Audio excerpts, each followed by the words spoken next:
ತಡೆಯಿರಿ ಕಪಿಗಳೇ, ತಡೆಯಿರಿ. ರಾವಣನ ವಿರುದ್ಧವಾಗಿ ಯುದ್ಧಕ್ಕಾಗಿ ಲಂಕೆಯನ್ನು ನಾವು ಬಂದು ತಲುಪಿದ್ದೇವೆ. ಅಲ್ಲದೆ ಲಂಕಾ ಸಾಮ್ರಾಜ್ಯದ ಅರಮನೆಯ ಮೇಲ್ಛಾವಣಿಯಲ್ಲಿ ರಾವಣ ನಿಂತದ್ದನ್ನು ಕಂಡು ಬತ್ತಳಿಕೆಯಿಂದ ಒಂದು ಶರವನ್ನು ನಾನು ಬಿಟ್ಟಿದ್ದೇನೆ. ಬಿಟ್ಟಂತಹ ಶರ ನೇರವಾಗಿ ರಾವಣನ ಶ್ವೇತಛತ್ರಕ್ಕೆ ತಗುಲಿ ರಾವಣನ ಶ್ವೇತಛತ್ರವು ಹಾಗೆಯೇ ರಾವಣನ ಕಿರೀಟವು ನೆಲಕ್ಕುರುಳಿದ್ದನ್ನು ಕಂಡು ಸುಗ್ರೀವನು ಚಂಗನೆ ಹಾರಿ ಹೋಗಿ ಹಿಡಿದನಲ್ಲ. ಅಷ್ಟರಲ್ಲೇ ನೀವುಗಳು ಒಮ್ಮೆಲೆ ಯುದ್ಧಕ್ಕಾಗಿ ಹಾರಾಡಿದ್ದೀರಿ. ತಡೆಯಿರಿ, ಯುದ್ಧ ತೊಡಗಲಿಲ್ಲ. ಯಾಕೆ ಅಂತ ಕೇಳಿದರೆ, ಯಾವುದನ್ನೂ ಕೂಡ ಎಷ್ಟು ಸಾಧ್ಯವೋ ಅಷ್ಟು ಸಹಸ ವಿದಧೀತನ ಕ್ರಿಯಾಂ ತಾಳುವಿಕೆಯಿಂದ ಕೂಡಿಕೊಂಡಿರಬೇಕು. ಎಲ್ಲಿ ನಾವು ಅವಸರ ಪಡ್ತೇವೋ ಅಲ್ಲಿ ಆಪತ್ತನ್ನು ನಾವು ತಂದುಕೊಳ್ತೇವೆ. ಇದನ್ನು ಕ್ಷಣ ಕ್ಷಣವೂ ಮನಸ್ಸಿನಲ್ಲಿ ಇರಿಸಿಕೊಳ್ಳಬೇಕಾದದ್ದು ನಮ್ಮ ಕರ್ತವ್ಯ. ಸೂರ್ಯ ವಂಶಾನ್ವಯದಲ್ಲಿ ಬಂದಂತಹ ನಾನು ರಾಮಚಂದ್ರಮನಾಗಿ ಗುರುತಿಸಿಕೊಂಡಂತಹ ಈ ಕಾಲದಲ್ಲಿ ನಾನಿಟ್ಟಂತಹ ಪ್ರತಿಯೊಂದು ಹೆಜ್ಜೆಯೂ ಕೂಡ ಆದರ್ಶ ಗುಣಗಳಿಂದ ಕೂಡಿದೆ. ಆ ಕಾರಣಕ್ಕಾಗಿ ಮಾನವತ್ವದಿಂದ ದೇವತ್ವವನ್ನು ಏರಿಕೊಂಡವ ನಾನು. ಆದ್ದರಿಂದ ನನ್ನೊಂದಿಗೆ ಸೇರಿಕೊಂಡಂತಹ ಕಪಿಗಳಲ್ಲಿಯೂ ಕೂಡ ದೇವಾಂಶವನ್ನು ಕಂಡಿದೆ ಲೋಕ. ಆ ದೃಷ್ಟಿಯಲ್ಲಿ ಕಪಿಗಳೇ, ಸ್ವಸ್ತಿ ಪಂಥಾಂ ಅನುಚರೇಮ ಸೂರ್ಯಾಚಂದ್ರ ಇವ ಅಸೌ ಇವ ಎನ್ನುವ ವೇದಮಂತ್ರದಂತೆ ಗತಿ ಹೇಗಿರಬೇಕು ಅಂತ ಹೇಳಿದ್ರೆ, ಮನುಷ್ಯನ ಗತಿ ಸೂರ್ಯಚಂದ್ರರ ಗತಿ ಅಂತ ಇರಬೇಕಂತೆ. ಕಾರಣ ಎಲ್ಲಿಯೂ ಕೂಡ ಧೃತಿಗೆಡಬಾರದು, ಎಲ್ಲಿಯೂ ಕೂಡ ತನ್ನ ಗತಿಯನ್ನು ಬದಲಿಸಬಾರದು. ಆ ದೃಷ್ಟಿಯಲ್ಲಿ ಗುರುತಿಸಿಕೊಂಡವನಿದ್ದೇನೆ ನಾನು. ಆದ್ದರಿಂದ ಯುದ್ಧಕ್ಕಾಗಿ ನಿಮ್ಮ ಉತ್ಸಾಹವನ್ನು ಕಂಡು ಬಹಳಷ್ಟು ಖುಷಿಗೊಂಡಿದ್ದೇನೆ. ಆದರೂ ಕೂಡ ಯುದ್ಧಕ್ಕೆ ತೊಡಗುವ ಮುಂಚೆ ಸುಗ್ರೀವ, ಒಮ್ಮೆ ಇತ್ತ ಬಾ.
ಸುಗ್ರೀವ, ಸೂರ್ಯ ವಂಶೋತ್ಪನ್ನ ಅಥವಾ ಸೂರ್ಯ ಅಂಶೀಯನಾಗಿ ಗುರುತಿಸಿಕೊಂಡವ ನೀನು. ಸೂರ್ಯ ಕುಲಾನ್ವಯದಲ್ಲಿ ಬಂದಂತಹ ರಾಮನಿಗೂ ಸುಗ್ರೀವನಿಗೂ ಸಖ್ಯ ಏರ್ಪಡಲು ಇದು ಒಂದು ಕಾರಣವಾದೀತು. ಅವಸರಪಟ್ಟು ನೀನು ಹಾರಿ ತಂದಂತ ಕಿರೀಟದಿಂದ ಕಪಿಗಳೆಲ್ಲರೂ ಕೂಡ ಯುದ್ಧೋನ್ಮತ್ತರಾಗಿದ್ದಾರೆ. ಸಾಧುವಲ್ಲ. ಆ ಕಾರಣಕ್ಕಾಗಿ ನಾವು ಯಾವ ಪ್ರಕ್ರಿಯೆಯನ್ನು ಮಾಡುತ್ತೇವೋ ಆ ಪ್ರಕ್ರಿಯೆಯಲ್ಲಿ ಮೊದಲಾಗಿ ನಾವು ತಿಳಿದುಕೊಳ್ಳಬೇಕಾದದ್ದು, ನಾವು ಮಾಡುವಂತಹ ಪ್ರಕ್ರಿಯೆ ಕೆಲಸ ಅದು ಪುಣ್ಯವೋ ಪಾಪವೋ ಎನ್ನುವುದಾಗಿ. ಪ್ರತಿಯೊಂದು ಹೆಜ್ಜೆಯಲ್ಲಿಯೂ ಪಾಪದ ಭೀತಿಯನ್ನು ಇರಿಸಿಕೊಂಡವರಾಗಿ ನಾವು ಸಾಗಬೇಕಾದದ್ದು ನಮ್ಮ ಜೀವನ ಧರ್ಮ. ಸುಖಾರ್ಥ ಸರ್ವಭೂತಾನ ಮತ ಸರ್ವ ಪ್ರವೃತ್ತಯ. ಪ್ರತಿಯೊಬ್ಬರಿಗೂ ಸುಖದ ಆಸಕ್ತಿಯಲ್ಲೇ ಬದುಕು ಸಾಗಿಸುವುದು. ಹಾಗಿರುವಾಗ ಸುಖ ಎನ್ನುವುದು ಧರ್ಮದ ಹೊರತಾಗಿಲ್ಲ, ಪುಣ್ಯದ ಹೊರತಾಗಿಲ್ಲ ಎನ್ನುವುದನ್ನು ವ್ಯಕ್ತಿಗಳು ಮರಿತಾರೆ. ಆದ್ದರಿಂದ ನಮ್ಮ ಹೆಜ್ಜೆ ಎನ್ನುವುದು ಪುಣ್ಯದ ದಾರಿಯಲ್ಲಿ ಸಾಗಿದರೆ ಮಾತ್ರ ಅದು ಸಾಧ್ಯವಾಗುತ್ತದೆ. ಯುದ್ಧದ ದೃಷ್ಟಿಯನ್ನಿಟ್ಟುಕೊಂಡ ಬಂದವರೇ ನಾವಿದ್ದೇವೆ. ಆದರೂ ಕೂಡ ಒಂದಷ್ಟು ಬಾರಿ, ಎಷ್ಟು ಬಾರಿ ನಮಗೆ ಪ್ರಯತ್ನ ಪಡಲಿಕ್ಕೆ ಸಾಧ್ಯ ಉಂಟೋ ಅಷ್ಟು ಬಾರಿ ಯುದ್ಧವನ್ನು ನಿಲ್ಲಿಸಲಿಕ್ಕೆ ನಾವು ಪ್ರಯತ್ನ ಪಡಬೇಕಾದದ್ದು ನಮ್ಮ ಕರ್ತವ್ಯ. ಯಾಕೆ ಅಂತ ಕೇಳಿದ್ರೆ, ಯುದ್ಧದಿಂದ ಉಂಟಾಗುವ ಉನ್ಮಾದಗಳಾಗಲಿ, ಹಾಗೆಯೇ ಯುದ್ಧದಿಂದ ಉಂಟಾಗುವ ವಿಪ್ಲವಗಳಾಗಲಿ ಅದನ್ನು ವರ್ಣಿಸಲಿಕ್ಕೆ ಸಾಧ್ಯ ಇಲ್ಲ. ಅದರಲ್ಲೂ ಕೂಡ ಒಬ್ಬ ಸಾಮಾನ್ಯನಾದವ ಸಿಟ್ಟು ಬಂದಾಗ ಎದುರಿದ್ದವನಿಗೆ ಹೊಡೆಯಬಹುದು. ಆದರೆ ರಾಜನಾಗಿರುವವನಿಗೆ, ಧರಣೀಪತಿಯಾಗಿರುವವನಿಗೆ ಆತನ ಸಿಟ್ಟನ್ನು ಅಷ್ಟು ಸುಲಭದಲ್ಲಿ ತೋರಿಸಿಕೊಡ್ಲಿಕ್ಕೆ ಸಾಧ್ಯ ಆಗುವುದಿಲ್ಲ. ಯಾಕೆ ಅಂತ ಕೇಳಿದ್ರೆ, ಅದು ಆತನ ಪ್ರಶ್ನೆಗಿಂತಲೂ ಆತನ ರಾಷ್ಟ್ರದ ಪ್ರಶ್ನೆಯಾಗಿರ್ತದೆ. ಆದ್ದರಿಂದ ಧರಣೀಪತಿಯಾಗಿ ಗುರುತಿಸಿಕೊಂಡಂತಹ ನಾನು ನನ್ನ ಒಂದೊಂದು ಹೆಜ್ಜೆಯಲ್ಲೂ ಕೂಡ ಬಹಳಷ್ಟು ವಿಚಾರವಿಟ್ಟು ಇಡಬೇಕಾದದ್ದು ಕರ್ತವ್ಯ ತಾನೇ. ಆದ್ದರಿಂದ ಸುಗ್ರೀವ, ಸಾರಿಕೊಂದರೆ ಪಾಪವಿಲ್ಲ ಎನ್ನುವುದಾಗಿದೆ ಶಾಸ್ತ್ರ. ಕೆಲವೊಮ್ಮೆ ಗಾದೆ ಮಾತುಗಳುಂಟು. ಅಂತಹ ಗಾದೆ ಮಾತುಗಳಲ್ಲಿ ಇದು ಕೂಡ ಒಂದು. ಸಾರಿಕೊಂದರೆ ಪಾಪವಿಲ್ಲ, ಕೊಲ್ಲುವುದೇ ಪಾಪ. ಆದರೆ ಕೊಲ್ಲುವಂತಹ ಪ್ರಕ್ರಿಯೆಗೆ ಇಳಿಬೇಕಾದ ಸಂದರ್ಭದಲ್ಲಿ ಇಳಿಲೇಬೇಕು, ಈಗ ಕೊಲ್ಲಲೇಬೇಕು ಎನ್ನುವುದಾಗಿದ್ರೆ ಬಹಳಷ್ಟು ಬಾರಿ ಎಚ್ಚರಿಸಿ ನಾವು ಕೊಲ್ಲಬೇಕಾಗ್ತದೆ. ಒಬ್ಬನಿಗೆ ಹೊಡೆಯುವುದಾದರೂ ಕೂಡ ನಾವು ಒಂದಷ್ಟು ಬಾರಿ ಎಚ್ಚರಿಸಿ ಮತ್ತೆ ನಾವು ಆತನಿಗೆ ಹೊಡಿತೇವೆ. ವಿದ್ಯಾರ್ಥಿಗಳಿಗೆ ಗುರುಗಳು ಏಕಾಏಕಿ ಹೊಡಿಲಿಕ್ಕೆ ಸಾಧ್ಯ ಇಲ್ಲ. ಹಾಗೆಯೇ ಹೊಡೆಯುವಾಗಲೇ ಬಹಳಷ್ಟು ಎಚ್ಚರ ಇರಬೇಕಾದ ನಮಗೆ ರಾವಣನನ್ನು ಕೊಲ್ಲಿಕ್ಕೆ ಹೊರಡುವಾಗ ಎಷ್ಟು ಎಚ್ಚರ ಇದ್ರೂ ಕಡಿಮೆಯೇ. ಆದ್ದರಿಂದ ಸಾರಿಕೊಂದರೆ ಪಾಪವಿಲ್ಲ. ಕೇವಲ ನಾನು ನನ್ನ ದೃಷ್ಟಿಯಲ್ಲಿ ನನ್ನ ಏಕಾಂಗಿ ನಿಲುವನ್ನು ತಳೆದರೆ ಸಾಧ್ಯವಿಲ್ಲ ತಾನೆ. ನನ್ನೊಂದಿಗೆ ಸೇರಿಕೊಂಡ ನಿಮ್ಮೆಲ್ಲರ ಧಾರ್ಮಿಕ ಚಿಂತನೆಯನ್ನಿಟ್ಟುಕೊಂಡು ನಾನು ಸಾಗಬೇಕಾದದ್ದು ರಾಜನಾದ ನನ್ನ ಕರ್ತವ್ಯ. ರಾಮನ ಆದರ್ಶ ಗುಣಗಳಲ್ಲಿ ಅದೂ ಕೂಡ ಒಂದು. ಆದ್ದರಿಂದ ಕೇವಲ ಕಪಿಗಳು ಎನ್ನುವ ದೃಷ್ಟಿಯಲ್ಲಿ ನಾನು ನನ್ನ ದಾರಿಯನ್ನು ಸಾಗಲಿಕ್ಕೆ ಸಾಧ್ಯ ಇಲ್ಲ. ಆದ್ದರಿಂದ ನಾನಿಡುವಂತಹ ಹೆಜ್ಜೆಯಲ್ಲಿ ನಿಮ್ಮ ಪುಣ್ಯಪಾಪದ ಲೆಕ್ಕಾಚಾರ ಕೂಡ ಅಲ್ಲಿ ಅಡಗಿರ್ತದೆ. ಆದ್ದರಿಂದ ನಾವು ಇನ್ನಷ್ಟು ಯೋಚಿಸಬೇಕು. ಆ ಕಾರಣಕ್ಕಾಗಿ ಆ ದಶಕಂಠನಿಗೆ ಎಚ್ಚರಿಸಿ ಅವನನ್ನು ಮತ್ತಷ್ಟು ಎಚ್ಚರಿಸುವುದು ನಮ್ಮ ಪ್ರಕ್ರಿಯೆಯಾಗಿದೆ. ಅವನಿಗೆ ಒಂದಷ್ಟು ಅರಿವು ಬೇಕು. ಏನು ಅಂತ ಕೇಳಿದರೆ, ಸುಗ್ರೀವ, ಮೊದಲಾಗಿ ನನ್ನ ಏಕೈಕ ಉದ್ದೇಶ ಪಾಲನಾ ಕರ್ತೃತ್ವವುಳ್ಳಂತಹ ಗಂಡನಾದವನಿಗೆ ಹೆಸರು ಪತಿ. ಯಾಕೆ ಪತಿ ಅಂತ ಕರೆಸಿಕೊಳ್ತಾನೆ? ಅವನ ಹೆಂಡತಿಯನ್ನು ಪಾಲಿಸ್ತಾನೆ ಎನ್ನುವ ಕಾರಣಕ್ಕಾಗಿ. ಭರ್ತೃ ಎನ್ನುವ ಶಬ್ದವು ಹಾಗೆಯೇ ಭರಿಸಲ್ಪಟ್ಟಿದ್ದಾನೆ ಎನ್ನುವ ಕಾರಣಕ್ಕಾಗಿ. ಆದ್ದರಿಂದ ನನ್ನ ಹೆಂಡತಿಯನ್ನು ಕದ್ದೊಯ್ದಿದ್ದಾನೆ ಎನ್ನುವ ಮಾತ್ರಕ್ಕೆ ನಾನು ಕೊಂದರೆ ಸರಿಯಲ್ಲ. ಆದ್ದರಿಂದ ಆತ ನನ್ನ ಹೆಂಡತಿಯನ್ನು ತಂದು ಒಪ್ಪಿಸುವಂತಾಗಬೇಕು. ಅಷ್ಟಾದರೆ ಸಾಕಾಗಲಿಕ್ಕಿಲ್ಲ. ತನ್ನ ಅನುಜನಾಗಿ ಅಲ್ಲದೆ ಲಂಕೆಯಲ್ಲಿ ಧಾರ್ಮಿಕ ಪ್ರಜ್ಞೆಯನ್ನು ಜಾಗೃತಿಗೊಳಿಸಿದಂತಹ ಭಕ್ತಾಗ್ರೇಸರನಾದ ವಿಭೀಷಣನನ್ನು ತುಚ್ಛವಾಗಿ ತಿರಸ್ಕರಿಸಿ ನನ್ನಟ್ಟಿಗೆ ಹೊರಗೆ ಹಾಕಿದ್ದಾನೆ. ಆತ ಬಂದು ನನ್ನನ್ನು ಸೇರಿಕೊಂಡಿದ್ದಾನೆ. ಇರಲಿ, ಭಗವದ್ಭಕ್ತ ಆದ್ದರಿಂದ ನನ್ನನ್ನು ಸೇರಿಕೊಂಡಿದ್ದಾನೆ. ಇಲ್ಲದಿದ್ದರೆ ನಡು ನೀರಿನಲ್ಲಿ ಬಿಡುತ್ತಿದ್ದ ರಾವಣ. ಆದ್ದರಿಂದ ಆತನನ್ನು ಕೂಡಿಕೊಂಡು ಮತ್ತೆ ಅವನ ಬದುಕು ಸಾಗಬೇಕು. ಹೆಂಡತಿಯನ್ನು ನನಗೊಪ್ಪಿಸಬೇಕು, ಹಾಗೆ ವಿಭೀಷಣನನ್ನು ಕೂಡಿಕೊಳ್ಳಬೇಕು. ಹಾಗೆ ಎರಡು ಹೆಜ್ಜೆ ರಾವಣ ತನ್ನ ನಿಲುವಿನಿಂದ ಬದಲಿಸಿದರೆ ಹೆಂಡತಿಯನ್ನು ಒಪ್ಪಿಸಿ ವಿಭೀಷಣನನ್ನು ಕೂಡಿಕೊಂಡು ಬದುಕಲಿಕ್ಕೆ ಆತ ತಯಾರಿದ್ದಾನೆ ಅಂತ ಆದ್ರೆ ನಿಮ್ಮೆಲ್ಲರನ್ನು ಕಪಿಗಳನ್ನು ಕೂಡಿದ ಕಪಿಗಳನ್ನು ಸೇರಿಸಿಕೊಂಡು ನಾನು ತಿರುಗಿ ತೆರಳುತ್ತೇನೆ. ನನಗೆ ಯುದ್ಧ ಯಾವುದೇ ಅಗತ್ಯ ಇಲ್ಲ. ದುಷ್ಟ ಸಂಹಾರ ಎನ್ನುವಂತಹ ನನ್ನ ಪ್ರಕ್ರಿಯೆ ಅದು ಹೇಗಾದರೂ ನಾನು ಮಾಡಿಕೊಳ್ಳುತ್ತೇನೆ. ಆದರೆ ಆ ವಿಚಾರದಿಂದ ಅದು ನನ್ನ ವೈಯಕ್ತಿಕವಾಗಿದೆ. ಆದ್ದರಿಂದ ನನ್ನ ಕಪಿ ಸೈನ್ಯವನ್ನು ತೆರೆದು ಪುನಃ ತಿರುಗಿ ಹೋಗಲು ನನಗೆ ಯಾವುದೇ ಮುಲಾಜಿಲ್ಲ.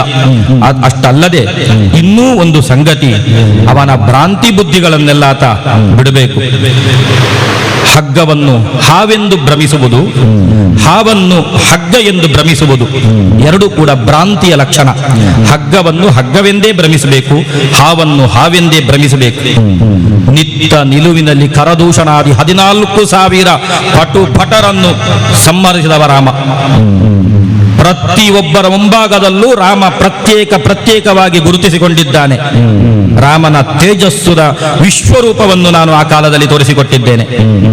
ಅಲ್ಲದೆಯೂ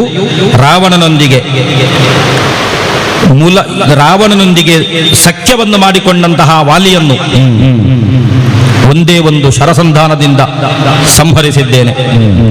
ವಾಲಿಯ ಸಂಹಾರದ ಮೂಲಕ, ಕರದೂಷಣಾದಿಗಳ ಸಂಹಾರದ ಮೂಲಕ ನನ್ನ ಸಾಮರ್ಥ್ಯವನ್ನು ತೋರಿಸಿಕೊಟ್ಟಿದ್ದೇನೆ. ಬಿಡು, ನಿನ್ನೆ ಮೊನ್ನೆ ಬಂದಂತಹ ಶುಕಸಾರರನ್ನು ಕೂಡ ಬದುಕಿಗಾಗಿ ಅವರನ್ನು ತಿರುಗಿ ಲಂಕೆಗೆ ಬಿಟ್ಟಿದ್ದೇನೆ. ಯಾವುದೇ ಸಂದರ್ಭದಲ್ಲೂ ಕೂಡ ಒಬ್ಬನನ್ನು ಕೊಲ್ಲುವುದಾಗಲಿ, ಒಬ್ಬನನ್ನು ರಕ್ಷಿಸುವುದಾಗಲಿ ನಾನು ಎಲ್ಲಿಯೂ ಕೂಡ ಅಪ್ಪಿ ಎಡವಿ ನಡೆದವನಲ್ಲ. ಆದ್ದರಿಂದ ಮೊದಲಾಗಿ ಆತ ಭ್ರಾಂತಿ ಬುದ್ಧಿಗಳನ್ನು ಬಿಡಬೇಕು. ಹಾಗೆಯೇ ಇನ್ನೊಂದು ಅವನಿಗೆ ದೊಡ್ಡ ಕೆಟ್ಟ ಗುಣ ಆತನ ಅಹಂಕಾರ, ಪಂಥ, ಎದುರಾಳಿ. ಕೆಲವೊಮ್ಮೆ ವ್ಯಕ್ತಿಗಳು ಸಂಘರ್ಷದಿಂದಲೇ ಬದುಕು ಸಾಗಿಸ್ತಾರೆ. ಬೆಳಿಗ್ಗೆದ್ದಾಗ ತೊಡಗಿದ ಗಲಾಟೆ, ರಾತ್ರಿಯ ತನಕ ಅವರು ಗಲಾಟೆಯಲ್ಲಿ ಬದುಕುವವರಿದ್ದಾರೆ. ಅಂತಹ ಒಂದು ವ್ಯಕ್ತಿತ್ವವನ್ನು ರಾವಣ ಇತ್ತೀಚೆಗೆ ರೂಪಿಸಿಕೊಂಡಿದ್ದಾನೆ. ಆದ್ದರಿಂದ ಅಹಂಕಾರದಿಂದ, ಕೇವಲ ಸಂಘರ್ಷದಿಂದಲೇ ಬದುಕು ಸಾಗಿಸಬೇಕು ಎನ್ನುವಂತಹ ಹುಂಬತನ, ಅದನ್ನು ಕೂಡ ಆತ ಬಿಡುವುದು ಒಳ್ಳೆಯದು. ಇದನ್ನು ಎಚ್ಚರಿಸುವಂತಹ, ಹಾಗೆಯೇ ರಾವಣನ ಮುಂದೆ ಸರಿಯಾಗಿ ನಿಂತು ಮಾತನಾಡುವಂತಹ ಒಂದು ವ್ಯಕ್ತಿಯನ್ನು ಈಗ ಸಂಧಾನಕ್ಕಾಗಿ ಕಳಿಸಬೇಕು ಸುಗ್ರೀವ.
ಸುಗ್ರೀವ, ಸಾರಿಕೊಂಡರೆ ಪಾಪವಿಲ್ಲ ಎನ್ನುವ ನಿಲುವನ್ನು ಕುರಿತು ಹೊರಟವ ಶ್ರೀರಾಮ. ರಾವಣನೇನು ಇತ್ತೀಚಿನ ಗಮನೆ, ನನ್ನಿಂದ ಲೆಕ್ಕ ಹಾಕಿದರೆ ಸುಮಾರು 20 ತಲೆಮಾರುಗಳ ಹಿಂದೆಯೂ ಕೂಡ ಅಯೋಧ್ಯೆಗೆ ಬಂದವ ದಶಕಂಠ. ಅಲ್ಲಿಂದ ಇಲ್ಲಿಯ ತನಕ ಬದುಕನ್ನು ಸಾಗಿಸಿ ಬೇಕಾದಷ್ಟನ್ನು ಸಂಪಾದಿಸಿಕೊಂಡವ. ಆದ್ದರಿಂದ ಅವನಿಗೆ ಬುದ್ಧಿ ಹೇಳುವ ಸಲುವಾಗಿ ಅಥವಾ ಯುದ್ಧವನ್ನು ಹೇಗಾದರೂ, ಯುದ್ಧದಿಂದ ಆಗುವಂತಹ ಒಂದು ರಾಷ್ಟ್ರಕ್ಕೆ ಆಗುವ ವಿಪ್ಲವವನ್ನು ಹೇಗಾದರೂ ನಿಲ್ಲಿಸಬೇಕು ಎನ್ನುವಂತಹ ಉದ್ದೇಶದಿಂದ ಆತನ ಆಸ್ಥಾನಕ್ಕೆ ಸರಿಯಾದ ಒಬ್ಬ ಸಂಧಾನಕ್ಕಾಗಿ ವ್ಯಕ್ತಿಯನ್ನು ಕಳಿಸಬೇಕು. 2 ಸಂಗತಿಗಳು ಬಹಳಷ್ಟು ಎಚ್ಚರಿಸಬೇಕು. ಒಂದು, ಇಷ್ಟು ಸಮಯ ರಾವಣ ಸಾಧಿಸಿದ ಯಾವ ಸಂಪಾದನೆಗಳುಂಟು ಅದನ್ನು ಆತ ಸಂರಕ್ಷಿಸಿಕೊಳ್ಳಬೇಕಾದ್ರೆ ಆತ ಸತಿಯನ್ನು ತನಗೊಪ್ಪಿಸಿ ತಮ್ಮನನ್ನು ಸೇರಿಕೊಂಡು ಬಾಳಬೇಕು. ನಿರ್ದಾಕ್ಷಿಣ್ಯವಾಗಿ ಇದನ್ನು ಆತ ಬಿಡುತ್ತಾನೆ ಅಂತಾಗಿದ್ರೆ ಆತನಿಗೆ ಮತ್ತೊಂದು ದಾರಿ ಯುದ್ಧಕ್ಕೆ ಬರಬೇಕಾದದ್ದು. ಈ 2 ಪ್ರಕ್ರಿಯೆಗಳನ್ನು ಸರಿಯಾಗಿ ಅವನಿಗೆ ಅರ್ಹುವಂತೆ ಹೇಳುವಂತಹ ವ್ಯಕ್ತಿಯೊಬ್ಬನನ್ನು ನಾವು ಸಂಧಾನಕ್ಕಾಗಿ ಕಳಿಸುವಲ್ಲಿ ನಾನು ಸಂಕಲ್ಪಿಸಿದ್ದೇನೆ. ಆದ್ದರಿಂದ ಪ್ರಜ್ಞಾ ವಿಕ್ರಮ ಭಕ್ತಯ ಎನ್ನುವುದು ಸಂಧಾನಕಾರನ ಲಕ್ಷಣ. ಮೊದಲಾಗಿ ಆತನಿಗೆ ಪ್ರಜ್ಞೆ ಎನ್ನುವಂತಹ ಒಂದು ಸಾಮರ್ಥ್ಯ, ಬೌದ್ಧಿಕವಾದಂತಹ ಸಾಮರ್ಥ್ಯ ಒಬ್ಬ ಸಂಧಾನಕಾರನಿಗೆ ಇರಬೇಕಂತೆ. ಪ್ರಜ್ಞೆ ಎನ್ನುವಂತಹ ಶಬ್ದ ಅದರ ವೈಶಾಲ್ಯತೆಯನ್ನು ತಿಳಿದುಕೊಳ್ಳಬೇಕಾದ್ರೆ ಪ್ರತ್ಯುತ್ಪನ್ನತ್ವ ಅಥವಾ ನವನವೋನ್ಮೇಷಶಾಲಿನಿ, ಎದುರಿನವ ಒಂದು ಮಾತನಾಡಿದರೆ ಅದಕ್ಕೆ ಸಂವಾದಿಯಾಗಿ ಆ ಕೂಡಲೇ ಸರಿಯಾದ ವಿಚಾರ ನಮ್ಮಿಂದ ಹೊರಬರಬೇಕಾದ್ರೆ ಅದಕ್ಕೆ ಪ್ರಜ್ಞೆ ಎನ್ನುವಂತಹ ಸಾಮರ್ಥ್ಯ ಬೇಕಾಗುತ್ತದೆ. ಅಂತಹ ಪ್ರಜ್ಞಾ ಗುಣದಿಂದ ಕೂಡಿದವ. ವಿಕ್ರಮ ಎನ್ನುವಂತಹ ಸಾಮರ್ಥ್ಯ, ಯಾವ ಸಂದರ್ಭದಲ್ಲೂ ಕೂಡ ಧೃತಿಗೆಡಬಾರದು. ಶತ್ರುವಿನ ಬಳಗಕ್ಕೆ ಹೋಗಿ ಸೇರುವಂತಹ ನಮ್ಮ ವ್ಯಕ್ತಿ ಆ ಸಂದರ್ಭದಲ್ಲಿ ಧೃತಿಗೆಟ್ಟ ಅಂತಾದರೆ ಮಾತುಗಳು ಬರಡಾಗಿ ಹೋಗ್ತದೆ, ಶಬ್ದಗಳು ನಿಶ್ಶಬ್ದಗಳಾಗಿ ಹೋಗುತ್ತದೆ. ಆ ಕಾರಣಕ್ಕಾಗಿ ವಿಕ್ರಮ ಎನ್ನುವಂತಹ ಮನೋದಾರ್ಢ್ಯತೆ ಎನ್ನುವಂತಹ ಗುಣ ಆತನಲ್ಲಿ ಇರಬೇಕಾದದ್ದು. ಇನ್ನೊಂದು ಭಕ್ತಯ, ನಮ್ಮ ಸಂಘಟನೆಯ ಬಗ್ಗೆ, ನಮ್ಮ ಬಗ್ಗೆ ಅಭಿಮಾನವುಳ್ಳವನಾಗಿರಬೇಕು. ಕೇವಲ ಒಬ್ಬ ಕಾಲಾಳುವಾಗಿ ಗುರುತಿಸಿಕೊಂಡವ, ಕೇವಲನಾದಂತಹ ಒಬ್ಬ ವ್ಯಕ್ತಿ ರಾಮಪಾಳಯದಲ್ಲಿ ಇವತ್ತು ಯಾರೂ ಇಲ್ಲ. ಆದರೂ ಕೂಡ ಸಂಧಾನಕಾರನಾಗಿ ಒಬ್ಬನನ್ನು ಕಳಿಸುವುದಾಗಿದ್ದರೆ ವ್ಯಕ್ತಿತ್ವವನ್ನು ನಾವು ಗಮನಿಸಿಕೊಳ್ಳಬೇಕು ಎನ್ನುವ ಕಾರಣಕ್ಕಾಗಿ ಆದರೂ ಭಕ್ತಿಯ ಸ್ವಾಮಿನಿಷ್ಠೆಯ ಗುಣ ಒಬ್ಬ ಸಂಧಾನಕಾರನಿಗಿರಬೇಕು. ಆದ್ದರಿಂದ ಸಂಧಾನಕಾರನಾಗಿ ಕಳಿಸುವವನಲ್ಲಿ ಈ ಗುಣವನ್ನು ನೀನು ಕಂಡುಕೊಂಡು ರಾವಣನ ಕಡೆಗೆ ಒಬ್ಬನನ್ನು ಕಳಿಸಬೇಕು. ಹೇಗೆ ದೇವಾದಿ ದೇವತೆಗಳನ್ನು ರಕ್ಷಿಸುವಲ್ಲಿ ಒಮ್ಮೆ ಕಾರ್ತಿಕೇಯ ಉದ್ಭವವಾಗಿದ್ದಾನೋ ಅದೇ ರೀತಿಯಾಗಿ ಇವತ್ತು ರಾಮಪಾಳಯದಿಂದ ಶಿವಭಕ್ತನಾದಂತಹ ರಾವಣನ ಆಸ್ಥಾನಕ್ಕೆ ಹೋಗುವಂತಹ ಸಂಧಾನಕಾರ ಆತ ಕಾರ್ತಿಕೇಯನ ಹಾಗೆ ಅರ್ಥಾತ್ ಶಿವಕುಮಾರನ ಹಾಗೆ ರಾವಣನನ್ನು ಬದಲಿಸುವಲ್ಲಿ ಸಮರ್ಥ ವ್ಯಕ್ತಿಯಾಗಬೇಕು. ಅಲ್ಲದೆ ಯಾವ ಕಾರಣದಲ್ಲೂ ಧೃತಿಗೆಡದೆ ಅಳದೆ ಆತ ಧೈರ್ಯವಂತನಾಗಿ ರಾವಣನ ಪಾಳಯದ ಚಿತ್ರಣವನ್ನು ಆತ ನಮಗೆ ತಂದೊಪ್ಪಿಸಬೇಕು. ಆದ್ದರಿಂದ ನೀನು ಸಂಧಾನಕ್ಕೆ ಕಳಿಸುವಂತಹ ವ್ಯಕ್ತಿಯನ್ನು ಸಂಧಾನಕ್ಕೆ ಕಳುಹಿ ಸತಿಯನ್ನು ಒಪ್ಪಿಸಿ ಸುತರ ಸಹಿತವಾಗಿ ತಮ್ಮನನ್ನು ಕೂಡಿಕೊಂಡು ಸುತ ಪುತ್ರ ಪೌತ್ರಾದಿಗಳಿಂದ ಕೂಡಿಕೊಂಡು ಬದುಕುವುದಾದರೆ ಬದುಕು ಸಾಗಿಸು, ಇಲ್ಲದಿದ್ದರೆ ಸಾವಿಗಾಗಿ ರಾಮನ ಎದುರಿಗೆ ಬಂದು ಯುದ್ಧಕ್ಕಾಗಿ ನಿಲ್ಲು ಎನ್ನುವಂತಹ ಎಚ್ಚರಿಕೆಯನ್ನು ಕೊಡುವಂತಹ ವ್ಯಕ್ತಿಯನ್ನು ಕಳಿಸು ಸುಗ್ರೀವ, ಕಳಿಸು.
ಆಗಿರುವಂತಹ ಸೀತೆಯನ್ನು ರಾವಣ ಕದ್ದೊಯ್ದು ಕಾಲವೇ ಬಹಳ ಕಳೆದು ಹೋಯಿತು.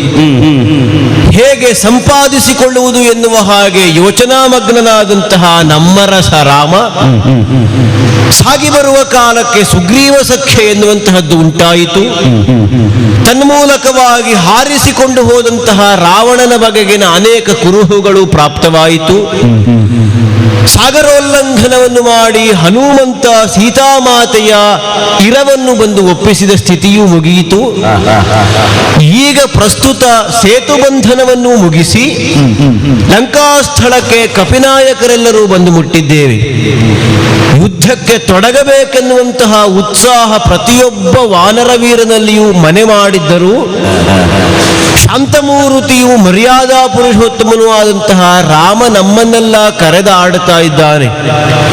ನಮ್ಮ ನಡೆ ಎನ್ನುವುದು ಪರರಿಗೆ ಆದರ್ಶಪ್ರಾಯವಾಗಬೇಕು. ರಾಮನ ನಡೆಯೂ ನುಡಿಯೂ ಲೋಕಕ್ಕೆ ಸದಾ ಮಾರ್ಗದರ್ಶನವನ್ನು ಒದಗಿಸಿಕೊಡುವ ನೆಲೆಯಲ್ಲಿಯೇ ಉಳಿಯಬೇಕು. ಹಾಗಾಗಿ ಕೆಟ್ಟವನಾದರೂ ಕೆಟ್ಟವನ ಆ ಸ್ಥಿತಿಯಲ್ಲಿರುವಂತಹ ನಮ್ಮವರನ್ನು ಕರೆತರುವುದಕ್ಕೆ ನಾವು ವಾಮ ಮಾರ್ಗವನ್ನು ಅನುಸರಿಸುವುದೋ ಅಲ್ಲ, ಯುದ್ಧ ಪ್ರಕರಣಕ್ಕೆ ಮುಂದಾಗುವುದು ಸರಿಯಲ್ಲ, ಸಂಧಾನವನ್ನೇ ಮೊದಲಾಗಿ ಮಾಡಬೇಕು ಅಂತ ಆಡ್ತಾ ಇದ್ದಾನೆ. ಸಾಮ, ದಾನ, ಭೇದ, ದಂಡ ಎನ್ನುವಂತಹ ಚತುರೋಪಾಯಗಳಲ್ಲಿ ಮೊದಲ ಪ್ರಾಶಸ್ತ್ಯವಿರುವುದು ಸಾಮಕ್ಕೆ. ದಂಡವನ್ನು ಕೊನೆಯದ್ದಾಗಿ ಪ್ರಯೋಗಿಸಬೇಕು, ಅದು ಅನಿವಾರ್ಯವಾದರೆ ಮಾತ್ರ.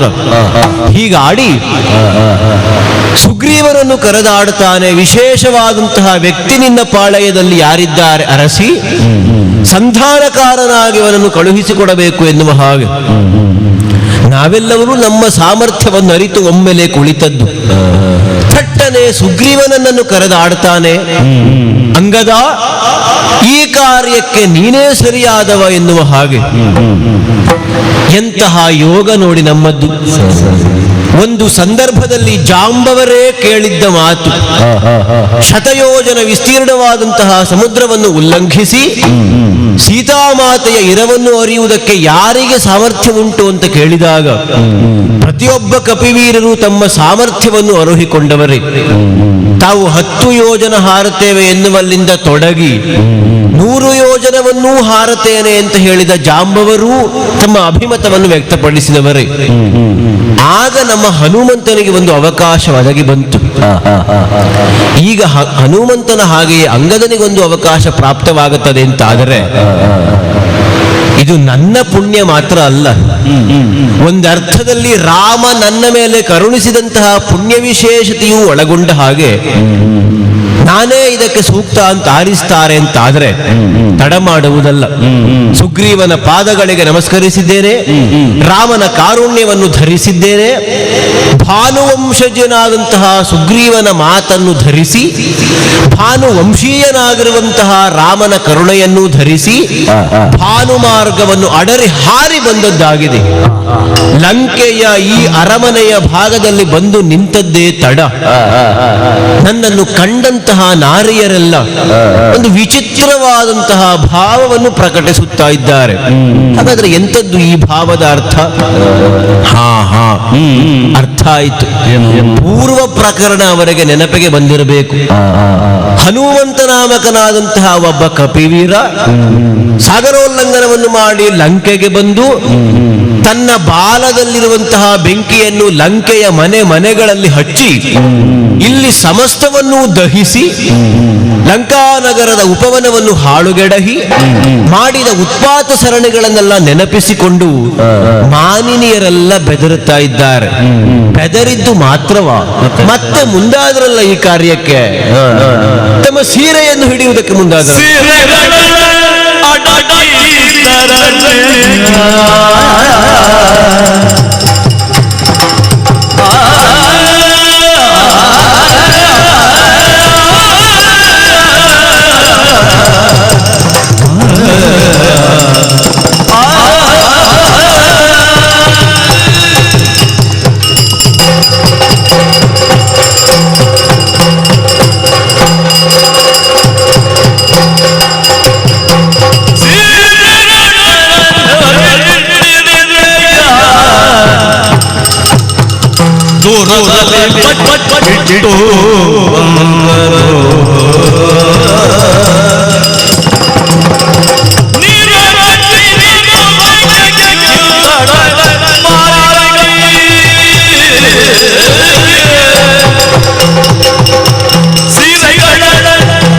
ಅಡಗಿಸಿದರು ಗಂಗೆಯ ಮೂಲದಲ್ಲಿ ಬಚ್ಚಿಟ್ಟಿಡುವರು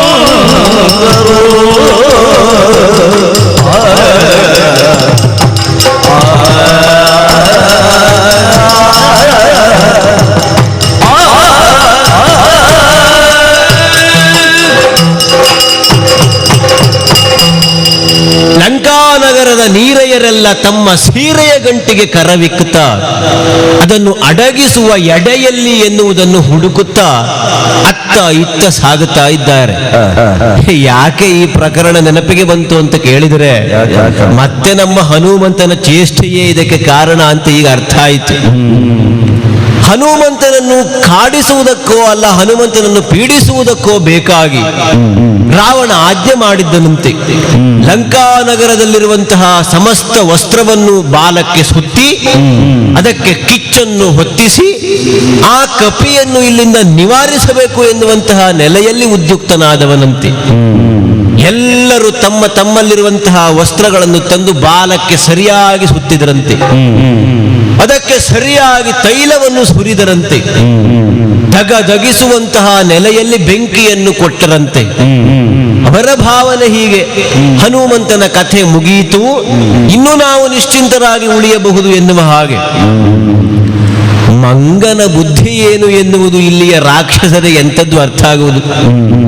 ಸರಿಯಾದ ಕ್ರಮ ಎನ್ನುವ ಹಾಗೆ ಭಾವಿಸಿದಂತಹ ಹನುಮಂತ ತನ್ನ ಬಾಲಕ್ಕೆ ಹೊತ್ತಿದಂತಹ ಬೆಂಕಿ ಆರುವ ಮೊದಲೇ ಲಂಕಾನಗರದ ಭವನಗಳನ್ನು ಸುಟ್ಟು ಮತ್ತೆ ಆ ಬಾಲವನ್ನು ಶರಧಿಯಲ್ಲಿ ಮುಳುಗಿಸಿ ತಾನು ತೃಪ್ತನಾದನಂತೆ.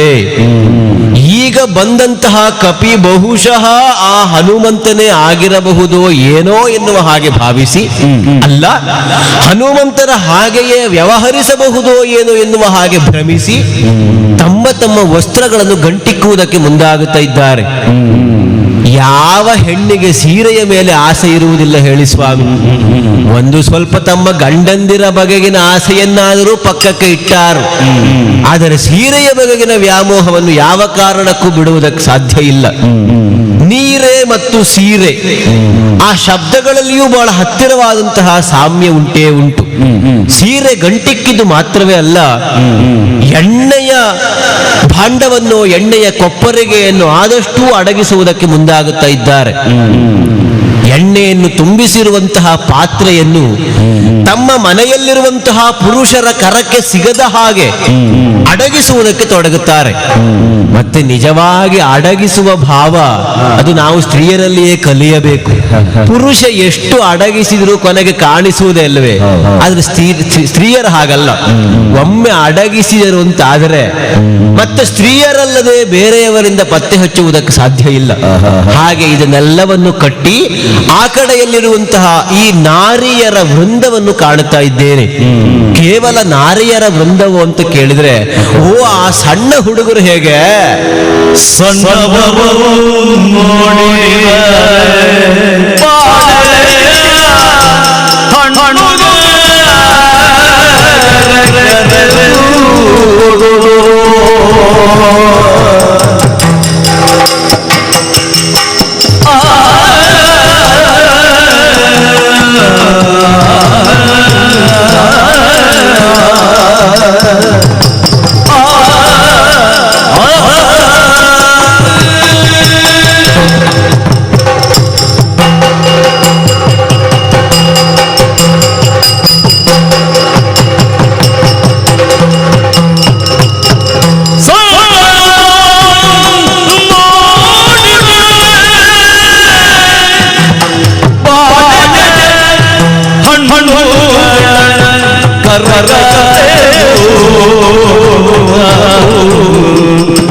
ಪುಣ್ಯ ಉಳ್ಳದ